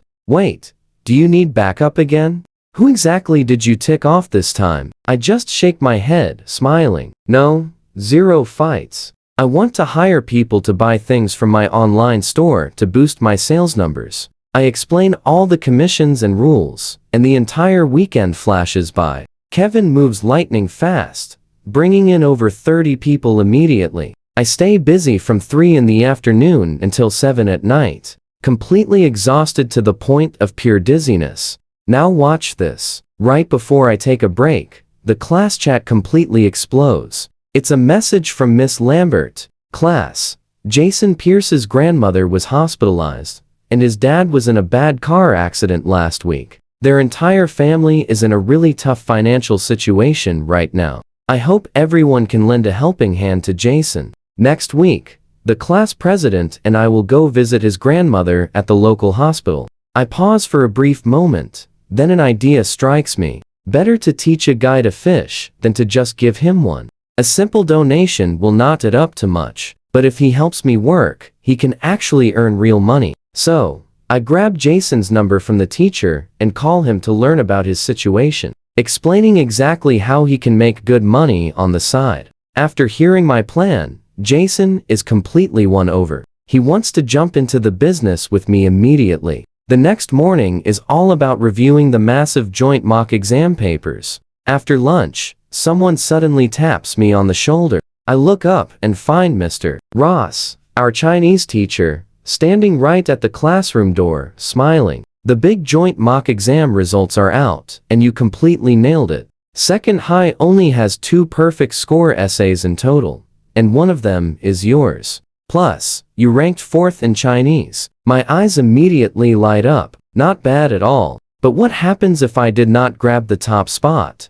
After all, I totally bragged earlier about telling the teacher to leave me alone during class. Mr. Ross just gives me this half smile. We will see when the full results drop. By the way, that novel of yours, you're sure you wrote it yourself? Zero plagiarism? I nod confidently. Mr. Ross smiles. No worries, just confirming. Tomorrow, the education board leaders are coming to inspect. First High started that big creative writing contest, right? Our school is not doing one, but we are launching a literature club for Year 2 students to really develop their reading and writing skills. The principal wants you to attend an open class as a role model, share your writing experience, and explain exactly how you got into writing in the first place. The leaders might also come. Observe. So, if you have the time tomorrow, please prepare your novel's plot. Pick out some solid passages so your speech carries some real weight. Back in the classroom, Sophie Jenkins looks up curiously. What did the teacher want? I smile slightly. Oh, nothing much. He just told me I ranked 4th in Chinese overall. Instantly, all the surrounding classmates crowd around me in pure excitement. I tell them our school only got 2 perfect score essays total, and I have 1. Everyone looks at me with total envy. We both saw this coming. Hey Ethan, seen the school's writing contest this week? It is hilarious. They set up a popularity ranking with votes, and you will never guess who is number 1. Greg Yates can barely contain his explosive laughter. It is you. More precisely, your novel. The vote count absolutely crushes second place. Numbers 2 through 10 combined still cannot beat your votes. Meanwhile, in the office, Vice Principal Grant from First High is huffing in pure fury. He screams at Mr. Sullivan over the phone. Go look at what is happening online right now. All the others combined cannot even match his solo vote count. This is absolutely ridiculous. Mr. Sullivan opens the webpage online and takes a quick look. He is stunned and speechless. The next 9 rankings combined literally cannot beat first place. Mr. Sullivan stammers nervously. No, Vice Principal Grant, listen. This ranking is completely inaccurate. It is meaningless. Ethan Walker already dropped out. He does not qualify under our contest rules, so this is not worth referencing at all. Vice Principal Grant just laughs sarcastically. Sullivan, oh, Sullivan, you truly this dense, or just pretending? Does that even matter? Look at how this looks today. Find a novel to knock Ethan off the top spot right now. Mr. Sullivan takes a deep breath. Trust me, you will want to see what happens next. Stick with me. We are jumping right into some wild school drama. He suddenly gasps. Wait, Vice Principal Grant, what if a teacher writes one to steal first place? How about that? Vice Principal Grant freezes for a second, totally stunned. You seriously want a teacher writing it? Mr. Sullivan grins confidently. Miss Liu actually published a whole book before. She would absolutely crush this. Grant just sighs. Absolutely no way. That is totally cheating. A teacher crushing students feels incredibly wrong. Mr. Sullivan chuckles. Miss Liu will not write it herself. She will just tutor one lucky student personally. Grant instantly waves him off. Just drop it entirely. Do not start extra drama. The higher-ups definitely saw the transfer already because that bold kid posted it himself. Just delete his ranking. Then we will release an official statement restricting this contest to current students.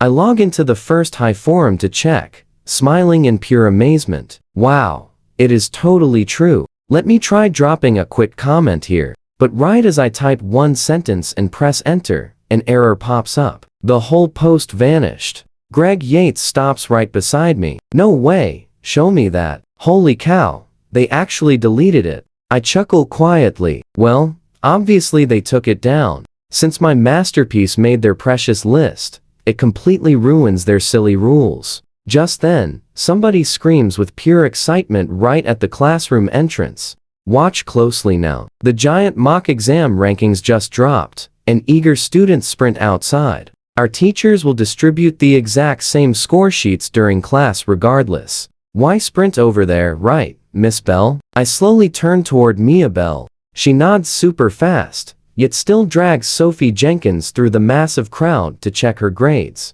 Wait, you literally just agreed with me. Why run over there? I feel completely amused, yet annoyed. The loud bell finally rings. Miss Lambert speaks so slowly. Everybody return to your seats. Stop searching out there. That board strictly displays the top 100 students. Missing your name means you failed to rank. Several boys start chuckling. Totally called it.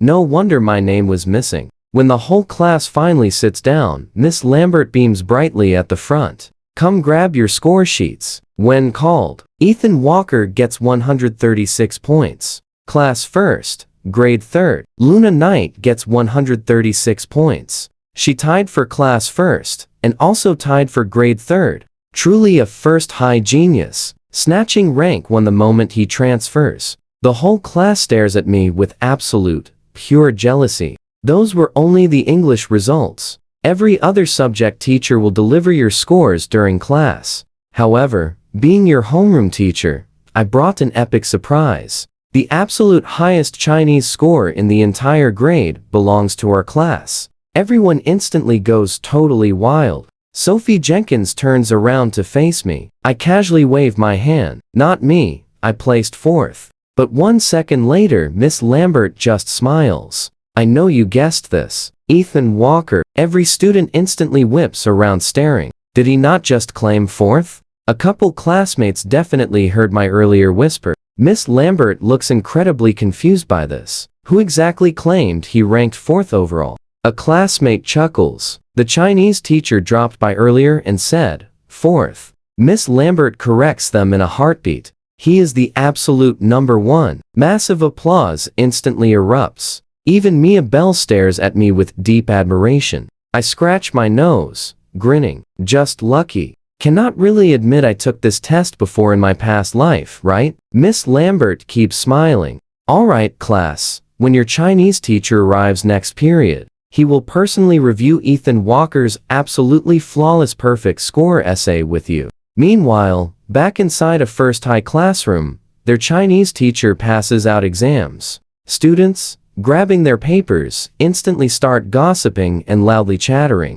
Wow, you are incredible. 53 on the essay. The Chinese teacher just loudly sighs. I honestly have 0 words for this disaster. I literally leaked the essay prompt to you beforehand. Yet half of you still barely scraped together 45 or 48 pathetic points. The teacher suddenly glares at Kevin Park. How did you do? Kevin awkwardly drops his head. Sir, I did horribly. Teacher scoffs. Such a waste. You used to sit next to Ethan Walker. Kevin immediately starts defending himself.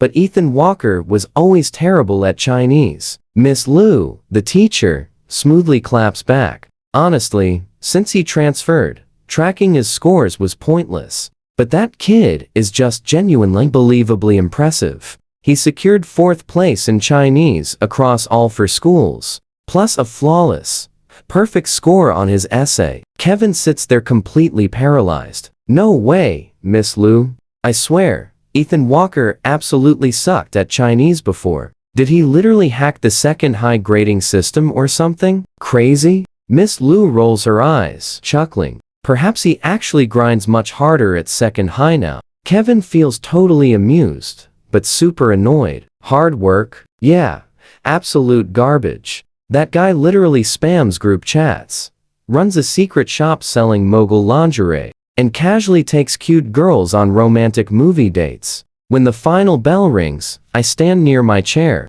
checking the massive exam rankings posted outside in the hallway. Sophie and Mia huddle right beside me. Wow, totally incredible. First in Chinese, third for math, third for English. Only your combined science score dragged behind. 10th place overall across the entire grade. Sophie mutters with deep jealousy. If you just boosted that combined science score slightly, you would be absolutely unstoppable. Funny enough, in my past life, Chinese was my weakness. Combined science and math were strong, with English in the middle. Makes you think, right? Combined science demands brutal memorization. I literally forgot all that complex chemistry and biology knowledge the exact second I originally graduated. Alright, stick with me. This rebirth test score is honestly pretty epic. My Chinese, math, and English results totally crush my past grades. Suddenly, Mia points at her own name, tugging my sleeve to grab my attention. Mia Bell secured 41st place overall. Her pale finger taps her combined science score, shooting me this super proud look, clearly trying to show off her huge academic win. I flash a smile. You did amazing. I playfully pinch her nose and add, Now just bring those marks up higher. Skip the Modu Conservatory of Music. Aim for Yanjing Conservatory of Music instead. Then we can stay together. Hearing this, Sophie gasps, you are heading to Yanjing for college? Which specific school? I reply completely casually, Tsinghua or Peking obviously. Mia blinks in pure confusion. Wait, how did you know I wanted Modu Conservatory of Music?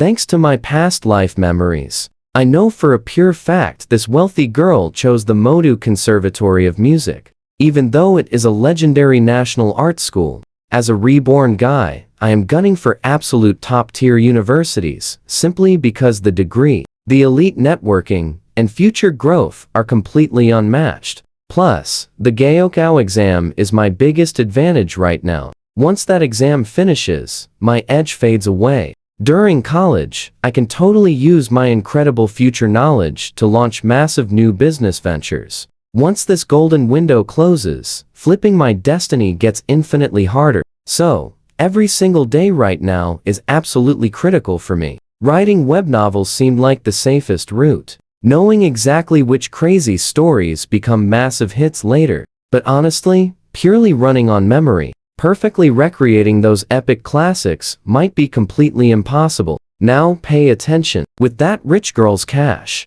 e-commerce becomes our perfect shortcut to early success. The very next morning, right as I step into school, Mr. Ross calls, demanding I head straight to his main office immediately. Rushing back inside the classroom, I up my bag, only to find another breakfast waiting. Suddenly, Luna Knight sprints over, smiling brightly at me. I bought this for you today. Why grab it again? Leaning in close, she playfully whispers right into my ear, Ogu lingerie. I burst into laughter, returning to my desk. Yesterday, she accidentally spotted Jason Pierce's WeChat update showing him packing orders, immediately messaging him privately for details. She honestly had zero clue until asking, realizing just how much action happened completely behind her back. Chuckling, I warn her, do not spread this. Luna happily strolls over, snatching my breakfast away. Then eat mine, and no giving it to Mia, or your secret goes public.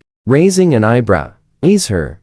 Are you seriously threatening me right now? Luna fires back playfully. I honestly just want you eating the breakfast I picked up. I know you gave Mia that last one on purpose. Plus, I know about your Saturday movie date. Tell me, how am I any worse than her? Why not give me a shot? She always favored top scholars, and after my insane joint exam scores, she is completely hooked on me. Despite sharing a childhood friend she previously chased, she seriously does not care anymore. You saw that too, right? Jessica claimed they never actually dated, just casual flirting, and now she is completely blocked. What drives Luna absolutely crazy is being far prettier, smoother, and bolder than Mia. Why can she not beat that clueless girl? I immediately fire back, sure thing. Block Jessica Lane, get accepted into Tsinghua or Peking University, and I will actually consider it. The first period bell suddenly rings loud. Mr. Nash, our intense physics teacher, steps inside. Everyone saw their scores. Pull out your test papers now. By the way, where exactly is Ethan Walker? I lift my hand. Right here, sir. Kid, you are targeting me, huh? Crushing Chinese, math, and English, yet your combined science score is sadly lacking. With that comment, Mr. Nash dives straight into reviewing the test. He is definitely one highly efficient teacher. By second period, I notice top officials inspecting our school. Reaching our door, they ask, that transferred student from First High you mentioned earlier, he is sitting inside this exact class, right? Smiling widely, Dean Price approaches, greets Mr. Nash, and shouts out loud, Ethan Walker, are you in here? Step outside for a second. Standing up, I instantly grab every classmate's full attention. I walk outside slowly, giving those teachers a very polite, respectful nod. Hello, sirs. Dean Price smiles, saying, do not panic. This is Director Song from the Provincial Education Board, alongside several powerful leaders from that board. Director Song chuckles warmly. You are that bold student who posted about dropping out on the first High Forum, right? Not bad at all. Hearing you transferred from first high, you must understand both campuses perfectly. Plus, your grades are incredibly strong, right? Hearing that specific detail, Dean Price quickly interrupts him. A fight. This kid possesses quite a fiery temper, but his test scores are absolute perfection. Top 10 at first high, and now top 10 at second high during our huge joint mock exam. Director Song simply smiles. Fighting is definitely unacceptable. So what do you and I make of this? A massive question. Between first and second high, which school actually boasts the better study atmosphere? Stick with me here. Dean Price completely freezes, looking so nervous. I pause, then start speaking. Well, here's the thing. First high definitely has way more academic pressure, but I prefer second high. Hearing that, Dean Price flashes a massive grin. Oh? Can you be a bit more specific about why you prefer second high? Studying at first high, it honestly felt like I wasn't learning for myself, but for the school, for my parents, carrying that heavy duty, to never let them down. That kind of mindset just throws massive pressure onto students and secretly builds up real resentment. Like, back when I was still attending first high, my homeroom teacher and the dean repeated this constantly. Do not disappoint your family's expectations. Right now, your studies are the absolute most important thing. Just think about how hard your parents worked to send you to first high. You absolutely have to repay them. Respecting and repaying your family is super important, sure. But constantly drilling that heavy concept into teenagers? That just totally ruins their mental health and development. We just end up studying for others. But second high is completely different. At first high, PE was free time, but many kids would still rush back to their classrooms just to study more. Everyone's physical fitness totally tanked because of that. At second high, PE actually forces you to run 800 meters. Then, you just play if you want to. Anyone wanting rest, just rests. It might seem way less academically intense than first high, but it perfectly nails that healthy balance of hard work and downtime. Watch closely. Second high's entire philosophy is just fundamentally totally different from first high's. First high might hold a slight edge with pure test scores, but looking at all-around moral, physical, intellectual, and creative growth, even post-graduation success, second high students probably end up winning big. Sir, I haven't been at second high very long. This is just my personal view. All the board leaders nod in total agreement. Brilliantly spoken. This kid is a writer for a reason. His logic, theory, and exact word choice are all just incredibly rigorous. One leader half-jokingly turns to Dean Price. If we hadn't grabbed this kid on a total whim, I'd honestly think you planned this prepared speech. He seriously just mapped out the pros and cons of both high schools so perfectly. Dean Price laughs warmly. That is definitely impossible. Ethan Walker is genuinely outstanding, way more mature in thought than your average student. During this Big Four school joint mock exam, his essay even snagged a rare perfect score. Unbelievable speaking skills. Dean Price happily pats my shoulder with total satisfaction. His impression of me just skyrocketed. So incredibly smooth with words. It sounds exactly like praising second high, just not too obviously. And capping it off with, I haven't been here long, keeps things feeling super humble to the leaders. Totally avoiding basic flattery. Another board leader pushes up his glasses, laughing loudly. Alright, there's one more thing. The province is currently selecting a school to be the provincial key demonstration school. The whole evaluation covers learning environment, college admission rates, faculty quality, and everything. First high fits those criteria better. You and I know this is a trap. So which school would you vote for? I deliberately scratch my head, pretending to struggle. Sir, I will be completely honest. Whichever school I'm at, I hope that one wins. So I would totally vote for second high. Several leaders laugh heartily. Haha,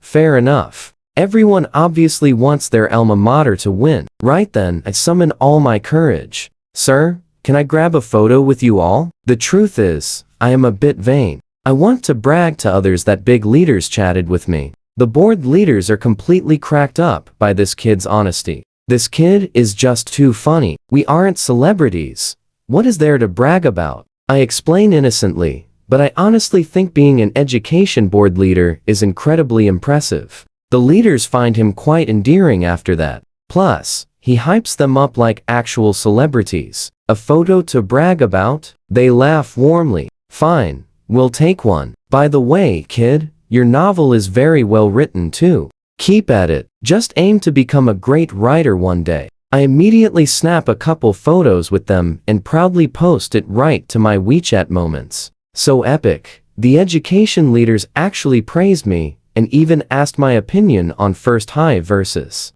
second high. Later in the afternoon, Jason Pierce, who had been on leave, finally returns to class. Many friends quickly crowd around to check on him. Jason explains things briefly, then just slumps heavily onto his desk. Right then, Leo Carter leans in and whispers, "Dude, while you were gone, and Walker was an absolute total badass." He recounts everything that happened during Jason's absence, even that crazy part about Luna buying me some breakfast. I suddenly grab an unopened bottle of milk and toss it right over with a smile. "Just bought it. How's it going, man?" Jason easily catches the milk, then drags me out of the classroom, deliberately walking us to the far end of the hallway for a totally private chat. The surrounding classmates are completely stunned. Wait, when did those two get so close? Sophie can't help but ask Mia some gossipy questions. Weren't they supposed to fight? How are they chatting like friends?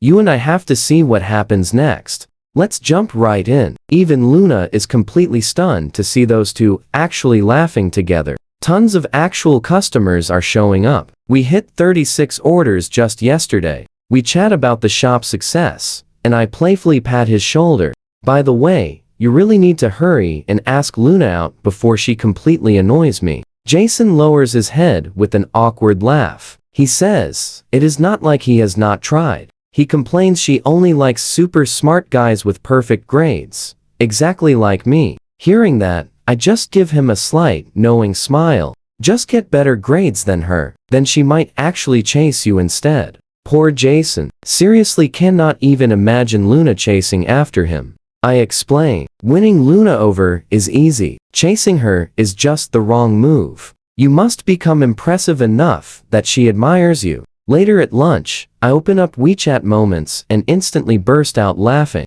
My photo with the board leaders is completely flooded with likes. Everyone is freaking out that the education leaders actually asked for my opinion. They say I am totally stealing the spotlight at second high. Kevin even messages me directly. He saw my post at lunch and totally thinks I am flexing on purpose. So I instantly take a screenshot and repost his reply, calling me an absolute legend. Right then, the arts committee representative, Stacy Quinn, proudly walks over. She asks if Mia is joining the big school talent show. Mia just nervously shakes her head and keeps staring down at her food. Stacy hesitates for a second. She insists Mia played perfectly last time and is easily the single most impressive talent in our class. It would be a massive shame to skip it. Doesn't she want to show Ethan Walker her amazing piano skills? Mia instantly turns bright red. I just burst out laughing, telling her to only sign up if she really wants to. But Stacy deliberately whispers a secret into Mia's ear. Mia bites her lip and softly agrees to join. Stacy happily claps her hands, calling it absolutely amazing. Now, it is my turn. With Mia joining and senior year almost over, Stacy tells me absolutely cannot hide my own hidden talents. I finally see it. This arts rep is seriously amazing at sweet talking. Watch how this plays out. Whatever she whispered totally worked on the rich girl. So I casually tell them I will step up if nobody else volunteers for it. Stacy smiles happily, saying she simply does not care. She officially counts me as signed up and asks about my talent. The corners of my mouth lift into a smirk. I glance at Mia, seeing her totally curious and expectant, before finally revealing my answer: magic tricks. Meanwhile, over at the First High cafeteria, several teachers are eating lunch together. They asked Mr. Sullivan about Ethan Walker, hearing he is making a huge name for himself at second high. Even the big education leaders took photos with him. They wonder if his family has some crazy secret connections. Mr. Sullivan, the senior year homeroom teacher, frowns in complete confusion. He has absolutely no idea what board leaders they mean. Mr. Jensen just laughs. He explains he only saw the photo because his own student actually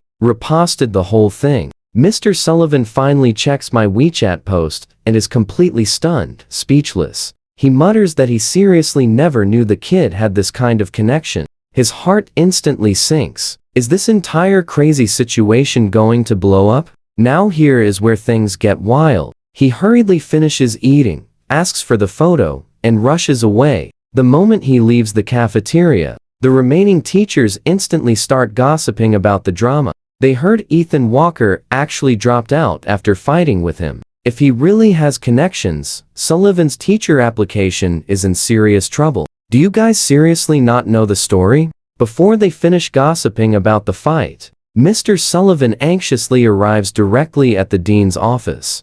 Dean Hall frowns deeply while examining the photo. Those are definitely senior leaders, and they are clearly standing inside Second High. He immediately calls up a friendly teacher at Second High to investigate. After hanging up the phone, Dean Hall has a super complicated expression. Those leaders knew the kid transferred from First High. They deliberately pulled him from class just to ask about the differences between the two rival schools. The kid boldly claimed that whichever school he attends, he wants them to win the big demonstration title. Mr. Sullivan finally breathes a sigh of relief and happily returns to his office. But right then, the dean's phone loudly rings. After taking that serious call, Dean Hall is completely shaken. The principal personally called. He ordered every senior class to hold physical education outdoors, and nobody is allowed back into their classrooms during the period. They all must stay outside for mandatory exercise. The chilling part, a board leader actually tipped them off, saying Second High handles exercise way better. Dean Hall is genuinely terrified by this intense pressure. He never imagined one single student could possibly cause this much trouble. If this ruins their chances at the demonstration title, the consequences will be utterly devastating. But then, a desperate idea strikes the dean. Trust me, this gets crazy. He calls my parents directly. Hello, are you Ethan Walker's parents? I am the First High Dean. Let us dive in together. We met once before. Your child's file is still at our school. I want to visit and see how he is doing after the transfer. Just send me your home address, and I will personally deliver it to you. I am mainly worried his grades might have taken a hit from the transfer, so I want to discuss his situation. Even though he left, he is still a former First High student. I will visit this weekend. I overhear this right after getting home from school. A slight smile crosses my face. Dad, do you really think this wild stuff happens in real life? It is super weird, but he insisted on bringing it himself, saying he wants to see how you are doing at Second High since you came from First High. I calmly pull out my phone while eating and hand it over. Mr. Walker stares at his son's WeChat moments in pure shock. You actually took a photo with the Board of Education leaders? Is this exactly why the First High Dean wants to see you? I give a confident nod. After dinner, I head to my room. It is the absolute perfect time to post my novel's newest chapter. The very next morning at school, I catch some massive gossip. Apparently, someone took the Jongdae joint entrance exam and got right into Jongdae University without even taking the Gaokao. I mutter to myself, it is better to just study hard and take the Gaokao. Back in class, the absolute second I sit down, Leo Carter announces excitedly, great news. Everyone, yours truly is officially heading to Jongdae University. The class completely surrounds him. Wait, did you actually take the joint entrance exam? Leo gives a smug smile. How did you know? My dad just texted me. Haha, the Gaokao is basically just a formality now. Everyone gasps in pure amazement. Wait, how did you pass? Leo grins. Big. That is a secret I cannot share. I absolutely burst out laughing and crook my finger at Leo. He proudly plops down in Sophie Jenkins' seat. What is up, top student? Feeling jealous? We might end up at the same school. I have not decided on a major yet. Watch this closely. I lean in and whisper, if you are lucky, there is still time. Leo is completely shocked. What the heck? I got scammed? How is that even possible? We took the exam, right? In the Jongdae campus digital classroom, fully organized by the school itself. How could it possibly be fake? I sigh, shake my head, and pull up the Jongdae admissions office number. Here, take a look at this number. Leo replies smugly, my dad already called them. The corners of my mouth slowly lift. I just smirk. Your dad called the number on their sketchy flyer. Of course, it checks out. You need to check Jongdae's actual official website online, but it is still super early. Nobody might answer yet. Wait until 9 a.m. and call them again. Meanwhile, over in First High Senior Year 3 Class 2, Jessica Lane is cheering wildly while clutching a Jongdae admissions list. Out of 201 students, the school admitted 21, and she made it. She even invites the whole class over for a massive party. However, Kevin Park is totally stunned. How in the world could Jessica possibly pass the Jongdae joint entrance exam? Something feels off. So, he quickly messages me. I just reply calmly, haha, what an absolute coincidence. A classmate of mine got admitted too, but he is literally crying right now. Kevin reads my message and slowly looks up. Everyone is already crowding around Jessica, happily congratulating her. Kevin cannot help but speak up with a very awkward laugh. You and I know this is going to hurt. He asks, could this be fake? The room freezes. Jessica frowns. Kevin, what are you implying? Kevin quickly shakes his head. I mean, is it possible Jongdae does not even have a joint entrance exam? Jessica just scoffs. How could that be? We took the exam right at the Gyeongda campus. Everyone paid fees, and we took a registration test first. Only those who passed the first test could take the joint entrance exam. Plus, that final exam was incredibly strict. Did you not hear me earlier? Less than 1 in 10 got admitted. Jessica's best friend happily chimes in with a laugh. Yeah, how could it be fake? You are just jealous. Let me tell you, Kevin, you will never get into Gyeongda in your entire life. Kevin initially wanted to stay polite, but Cindy Lloyd's harsh comment completely crosses the line. He fires right back. I just asked Ethan Walker, and he says the Gyeongda joint entrance exam is totally fake. The whole room goes blank. The next second, Cindy angrily grits her teeth. Who does Ethan Walker think he is? He is definitely jealous too. Jealous of our sweet Jessica. I always knew he was awful. He started that whole fight, got disciplined, and completely dragged Jessica down with him. Right then, classmate asks, why not just call the Gyeongda admissions office? If she actually got admitted, they should easily confirm it. Jessica quickly pulls up a photo on her phone. The bottom right corner clearly shows the Gyeongda admissions office number. Hello?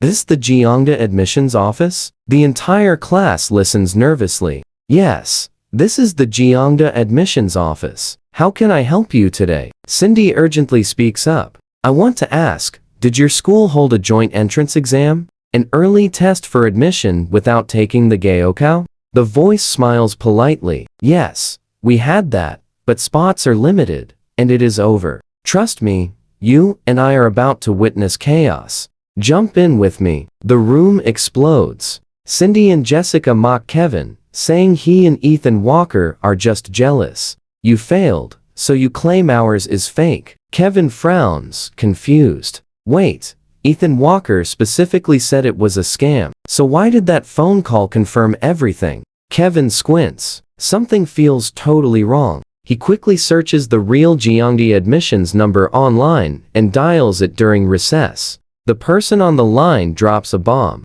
Gyeongda never held any joint entrance exam, and early admissions simply do not exist. Those FEs you handed over? You definitely got scammed. Call the police right now. The school leadership is already investigating. Kevin chuckles. Wow, that number the girls dialed was totally fake. He strolls back into class. Mr. Sullivan is standing right at the podium, going over test problems. Sir, I don't know if I should say this. I just called Gyeongda, and they never hosted a joint entrance exam. This entire thing is a massive scam. Mr. Sullivan frowns hard. What scam? What Gyeongda exam? Who even told you they hold one? Kevin laughs, completely amused. I didn't make it up. Someone claimed they got early admission to Gyeongda. Cindy instantly snaps back, looking totally annoyed. Sir, Kevin is just jealous of Jessica. She literally called and verified it. Why is he obsessing?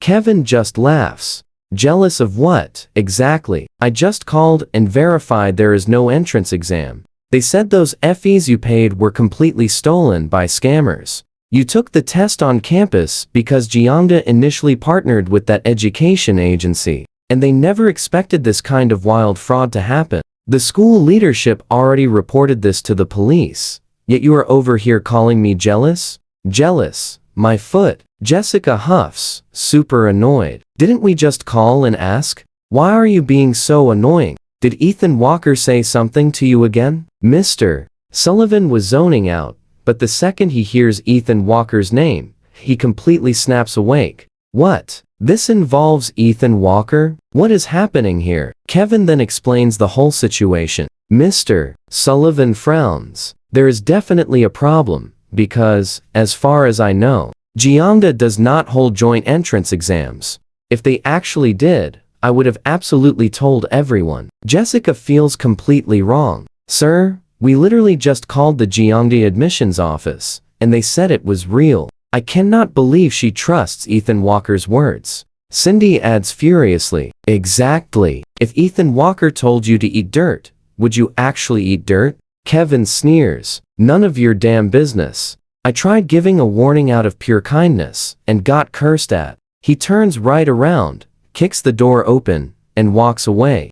Seeing this mess, Mr. Sullivan shouts. What is with all this yelling? I will call and check. Now, pay close attention here. Mr. Sullivan pulls out his phone, asks about the Gyeongda exam, and hangs up. Sullivan wears a very complicated look. Jessica, come here. I just asked. And there really is a Gyeongda joint exam thing. Jessica laughs happily. I told you there was. But the very next second, Mr. Sullivan's face turns incredibly stern. But it is entirely fake, from what I understand. Gyeongda does not actually hold joint entrance exam admissions. However, many students really did take this so-called joint entrance exam. Sketchy training agencies are simply using the Gyeongda name to scam everyone's hard-earned money. I heard the registration fee was super expensive, right? Jessica's eyes get red, and she chokes up. Sir, how could this be fake? I really do not know.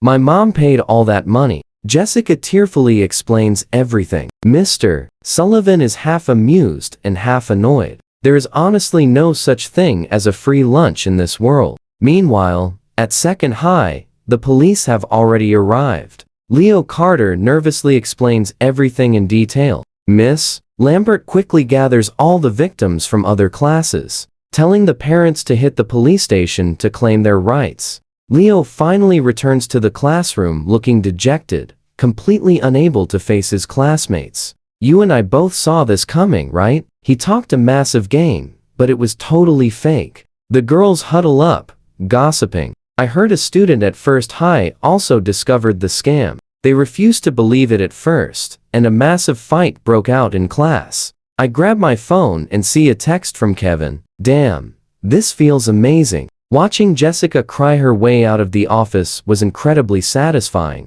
You have zero idea how much Jessica and Cindy angered me earlier today. I might as well just drop out now. Ha ha ha ha. Second High totally welcomes you. Honestly, if I could be in the same class as you at Second High, I would seriously consider it. It is incredibly boring here. I then tell Kevin about the dean personally visiting my house this Saturday to deliver my file, inviting a few close friends over for a fun little gathering. Kevin instantly explodes.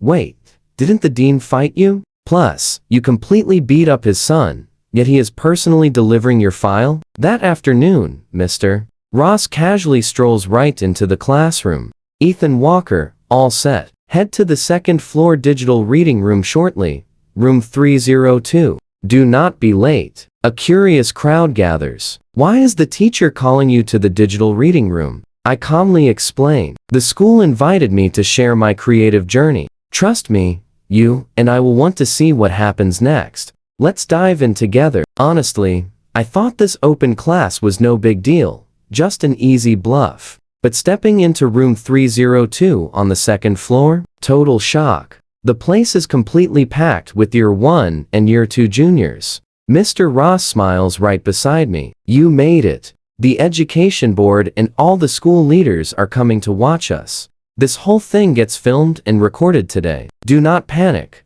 Just follow my lead. A few minutes pass, and the bell rings. Mr. Ross takes the podium, grabbing a microphone, smiling. Today is all about making reading and writing your actual hobby. I know many of you hate reading and absolutely despise writing essays, right? If you actually love reading, raise your hand high. Standing right there in the guest spot, I throw my hand up with a huge smile. Me, as long as it is not a boring textbook, I will read anything. The entire room bursts out laughing, instantly lightening the mood. The board leaders whisper, joking around with each other. Is it this kid again? This guy is truly interesting. Mr. Ross smiles. Okay, ignore his nonsense. The truth is, he reads way more than any of you do. To build solid reading habits and writing skills, our high school is officially launching the literature club. He breaks down the club details. Joining means sharing your absolute favorite books,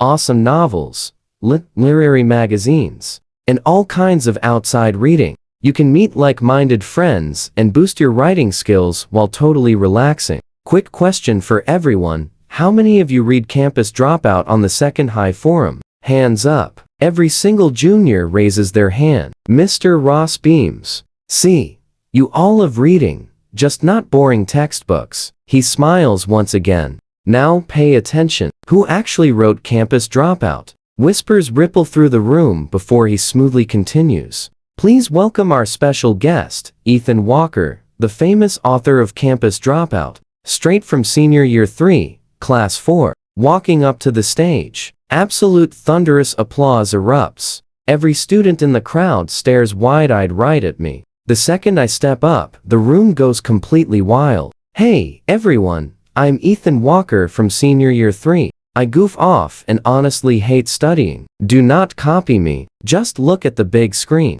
This is my joint mock exam score sheet. I slap those numbers right on the presentation, flexing my absolute top-tier star student grades for everyone to see. I stand up there, grinning. Why am I showing my grades first? Does any smart junior know the real answer? Raise a hand. Soon, one brave boy gathers his courage and volunteers. Senior, you want to prove that writing novels is not wasting potential, simply because your test grades are already absolutely incredible, right? And since both Chinese and math are high, your story has great writing and flawless logic. I just laugh, highly amused. Wrong, totally wrong. The only reason I showed my scores first was purely to show off. To let you all know, the guy standing on the stage is a senior whose grades absolutely crush yours. So, tell me, am I an absolute beast? The crowd below instantly goes wild. A total beast. Mr. Ross panics,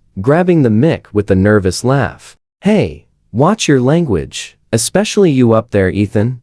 What are you saying? The leaders are watching. The students crack up. The leaders shake their heads, half amused and half exhausted. The principal quickly starts explaining things to the VIPs. You saw that coming, right? Anyway, back to business. Jokes aside, since I am the special guest here to share my creative journey and writing secrets, I really need to give you guys some actual, solid advice. Write down this 3-line mantra. Do simple things repeatedly. Do those repeated things with absolute, unstoppable persistence every day. Do persistent things joyfully. So what does repeating simple things actually mean? Why tell you to do easy stuff instead of chasing the hard goals? Anyone know the answer? 2 girls raise hands, but I pivot with a smirk. Put those hands down. I am not letting you answer. The showing off? I need to do that myself. Another huge wave of laughter fills the room. I narrow my eyes, grinning. There is an old saying, everyone has a gift, and true talent always finds a purpose. We all have our strengths. Some crush sports, some paint, some play music, and some excel at bragging. So, here is the real question. When you work in your best field, doesn't it feel effortless? Like scoring a 140 in Chinese, is that difficult? The crowd screams out, incredibly hard. I just laugh. What is super easy for me is tough for you. What is that called? That is pure talent. The students are hooked, and even the strict board leaders laugh. They shake their heads, whispering, "This kid really knows how to work a crowd." I keep the momentum going. Repeating simple things doesn't mean basic tasks. It means doing things that destroy other people, but are completely natural for you. You must repeat those exact things. Never think they are boring or too easy, because the second you drop your natural gifts to chase impossible struggles, trust me, you basically abandon your true talent and natural strength. The leader's eyes light up. This unique perspective is genuinely interesting. As he speaks, students erupt into massive applause. You, and I can see Mr. Ross nodding along. He is the ultimate literary star student. Even the education leaders and the principal in the very back row laugh and applaud loudly for him. Brilliantly spoken. It is way better than what those teachers presented at the previous few schools. After class, the leaving leaders smile, completely amazed by his talent. Instantly, he gains tons of devoted fans all across the entire school. A few girls gather their courage, asking for his contact info, but he politely waves them off and declines. Mr. Ross praises him heavily. "You are amazing, kid." The principal says this epic class gets recorded and posted on the official website for promotion. Too bad you are already a senior. Otherwise, that awesome literature club president role would totally be yours. Sure enough, that very night, his speech video hits the school forum, proudly pinned and highlighted for everyone. A massive flood of students rushes in to watch the video, leaving all kinds of excited comments. "So, you really wrote that novel? You are my absolute hero. But here is a wild secret you and I share. This envied senior is currently doing something his peers would never even dare imagine. He is hiding away, picking out fresh mogul lingerie designs, preparing for a massive Christmas holiday promotion. But the upfront investment nearly wiped out Mayabella's savings. The $280,000 dropped to $50,000. The very next day, while taking the bus to school, he surprisingly runs into two familiar faces. Looking at the girl who ruined his past life, he asks, "Did you get the money back?" People are so cruel these days. Jessica Lane lowers her head, walking slowly toward him, whispering, "I am sorry. Thank you for warning us. Otherwise, we might never have caught on so quickly." Suddenly, the bus jolts and Jessica grabs his arm. She looks up with pitiful eyes and softly asks, "Are you free on Christmas Day? I know you are angry, but I want to buy you dinner and apologize, okay?" She lifts her head, blinking those huge, teary eyes. Honestly, Jessica is genuinely a very gorgeous girl. Her helpless, wide-eyed routine leaves the other guys on the bus completely stunned. But it has zero effect on our guy. He frowns and replies, "Not free." Jessica shakes his arm playfully. "Come on, I was wrong. Stop being mad." Cindy Lloyd also pleads, "Look, Jessica already apologized. Give her a chance. Guys should not be petty." Honestly, with this double routine, any soft-hearted dude would genuinely fall for it. Who knows how much toxic gaslighting he suffered in his terrible past life. When he finally discovered Jessica was secretly with Brad Stone and getting married, his entire world completely fell apart. Looking at this so-called first love class queen right now, he feels absolutely nothing. I know what you are thinking, Kevin. No way. Aside from her decent looks, he feels nothing, so he firmly rejects her. With Christmas approaching, he passes a single word note to Mayabelle. Mia stares at it and is instantly speechless. Suddenly, Jason Pierre cheers excitedly, "Killer." The chatting classmates jump in pure surprise. Jason rushes over, grabs his phone, and logs into the store dashboard, his eyes completely failing to hide his excitement. "Look, the main Christmas product is selling like crazy. Tons of people are messaging to ask about restocks." He says calmly, "This is just the beginning." Reply uniformly that standard shipping arrives in 3 to 4 days. Express delivery is next day, but they pay shipping. Jason grits his teeth. I will take half a day off. His sister cannot handle this. A brilliant plan strikes him. They head straight to the teacher's office and knock on the door. Miss? Lambert turns and sees them walking in. What is it now? Are you fighting again? Miss? Lambert, I would like to apply to borrow a school computer or use the digital reading room. She frowns, asking why. He admits it is not for studying, but promises Jason will easily pass the top-tier university cut off in the very first mock exam. Jason is totally stunned. He nervously pulls him aside, whispering, top tier cut off. But how? I cannot do that. Watching this, Miss. Lambert laughs and teases. Look, even he does not believe you. And you expect me to? If you said you could pass, sure. But how will Jason ever manage? His English is weak, and his Chinese is behind. Wait, you excel in all his weak subjects.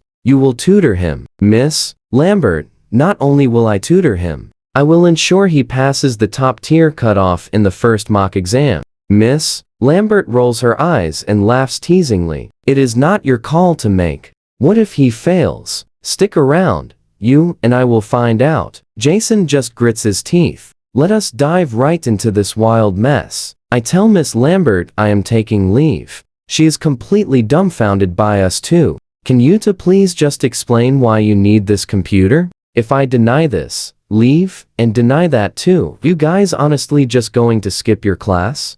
Jason casually replies that yes, if she refuses, he has no other choice. Miss Lambert stands up, totally frustrated. She drags us into the hallway for a scolding. Ethan Walker, you better explain this right now. If you cannot explain this clearly, do not even bother going back to class.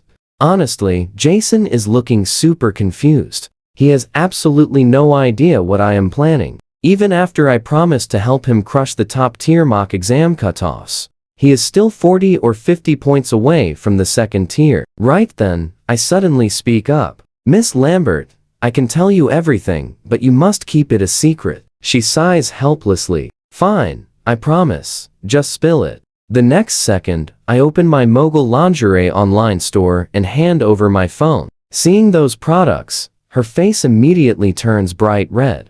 Watch closely now, she panics. She scolds me for looking at such scandalous stuff. Sneaking a peek is one thing, but openly showing a teacher. Jason's eyes go wide in pure shock. Holy crap. Why show the teacher? How could you do that? It takes me over 10 solid minutes to explain the whole crazy story. Miss Lambert just sighs in surprise.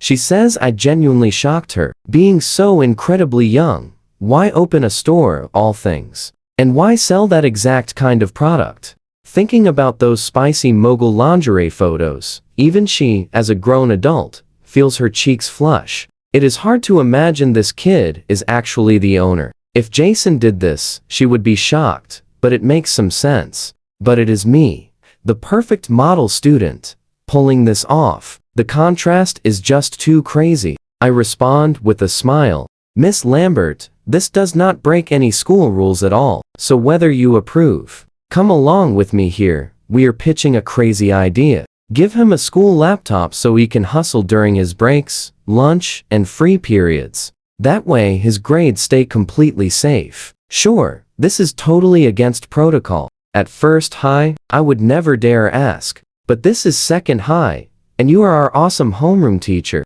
Hearing that, Miss Lambert totally bursts into laughter. So I am supposed to just automatically agree? She asks. I answer firmly, yes. We absolutely trust you. You are a teacher who genuinely puts your students first. Always? She looks half amused, half completely annoyed. Okay, stop hyping me up. Your sweet talking is honestly on another level. I can easily bring a spare laptop from my own home. Just swing by my office during your break. But what if other teachers start asking questions? And if they see what your store sells? Huge problem. She rolls her eyes. Now watch closely, because right here, an absolute genius idea strikes me. The library, we hide the computer right there, and Jason sneaks in between his classes. Miss Lambert frowns, clearly hesitating a bit. It could work, sure, but I still feel uncomfortable about this. But knowing Jason's tough family situation, I pushed Jason into a deep bow. Thank you so much, Miss Lambert. Seeing us like this, she is absolutely out of options now. She sighs. Fine, let's do it. Thursday arrives. I open the dashboard, and revenue passes. 300,000. While Jason is literally buzzing with excitement, I sigh, half amused and half exasperated. Do not get too excited. We have a massive problem. 300,000 in orders means paying cash for inventory before we ship. Without cash, how do we ship? Jason panics. You saw this catch coming, right? He says he just tried checking out. The system says his bank card has zero funds, so all these orders cannot be drop shipped. What do we do? I will figure something out. Wait for my signal. I know Jason cannot help here since his money went straight to paying his family hospital bills and that car accident compensation. What now? Come clean to my parents? Tell them their son is officially making it big now? Hundreds of thousands in daily revenue? I instantly reject that crazy idea. Right then, Mia suddenly sends a message. What are you up to? I quickly type back, just thinking about a certain someone. Then I ask, do you have any more money? Mia replies, I am totally broke. I gave it all to you. Reading that, my mind goes completely blank. I drained her savings, so I have no idea what to do. But 10 minutes later, Mia sends numbers that you and I will never forget. Stick with me here. Seeing this, I just whisper, absolute legend. She really stole her dad's card, hoping it is fully loaded with cash. My brain just short circuits. Suddenly, her past life makes total sense. No wonder those shady guys tricked Mia before. She is dangerously innocent. How is she so ridiculously cute while committing casual family theft? I try playing it cool and ask, but what if they catch us? Now watch this closely. Will the cops get involved? She completely brushes it off. My dad owns so many cards, he will never notice. Just pay it back whenever. Honestly, I am practically holding back tears right now. Her pure loyalty is completely overwhelming. What do you and I learn here? Losing this sweet girl makes me a total idiot. I sprint to the ATM outside, insert the card, and finally check that balance. Let's dive in. One look at this crazy account balance, and I am completely shocked. Wow, tens, hundreds, thousands, millions. This wild card actually holds 1.45 million. I gulp hard, counting every single cent from the rich girl's savings. I have somehow taken nearly 2 million from her. Early Friday morning, I catch the bus to the school gate and bring breakfast for Mia. Back inside the classroom, after waiting a bit, Mia and Sophie finally appear. I lean extremely close to Mia and whisper, too many people watching. Otherwise, I would feed you myself. Mia blushes hard, lowering her head to munch. 2 boring math periods later, Leo Carter grabs his basketball, rallying some classmates to head out for a break. Jason just replies, you guys go ahead. I'm actually heading over to the library. He grabs his books and worksheets, leaving. The crowd laughs. Yeah, sure you are. But Jason genuinely walks right into the library. Everyone is completely stunned. Watch closely now. Every single break, whenever he has free time, Jason runs to study. This insane shift makes his classmates seriously question reality right here. A few minutes pass. Miss Lambert walks in, smiling brightly. Before class begins, an important announcement. We talked about the study groups recently, and Ethan Walker actually pointed out some clear limitations to that plan. So, I went ahead and assigned the teams based on my earlier proposal. Suddenly, I raise my hand up high. Miss Lambert, I highly suggest every single student joins maximum 2 study group subjects.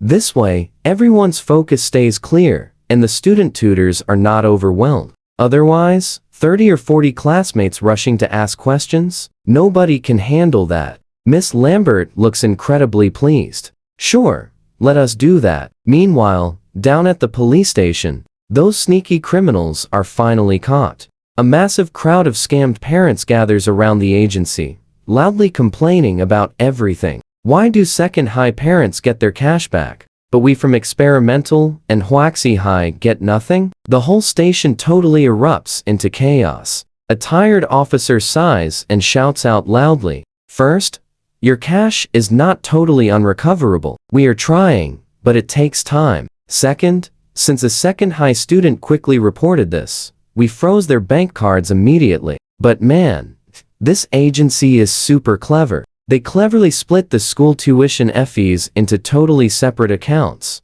The agency account we managed to freeze only holds the second high parents' cash. As for your specific accounts, by the time we grabbed the victim list and rushed to the bank, all that money had already been transferred away. So, we are not playing favorites. Honestly, none of you from the other schools even realized you were being scammed.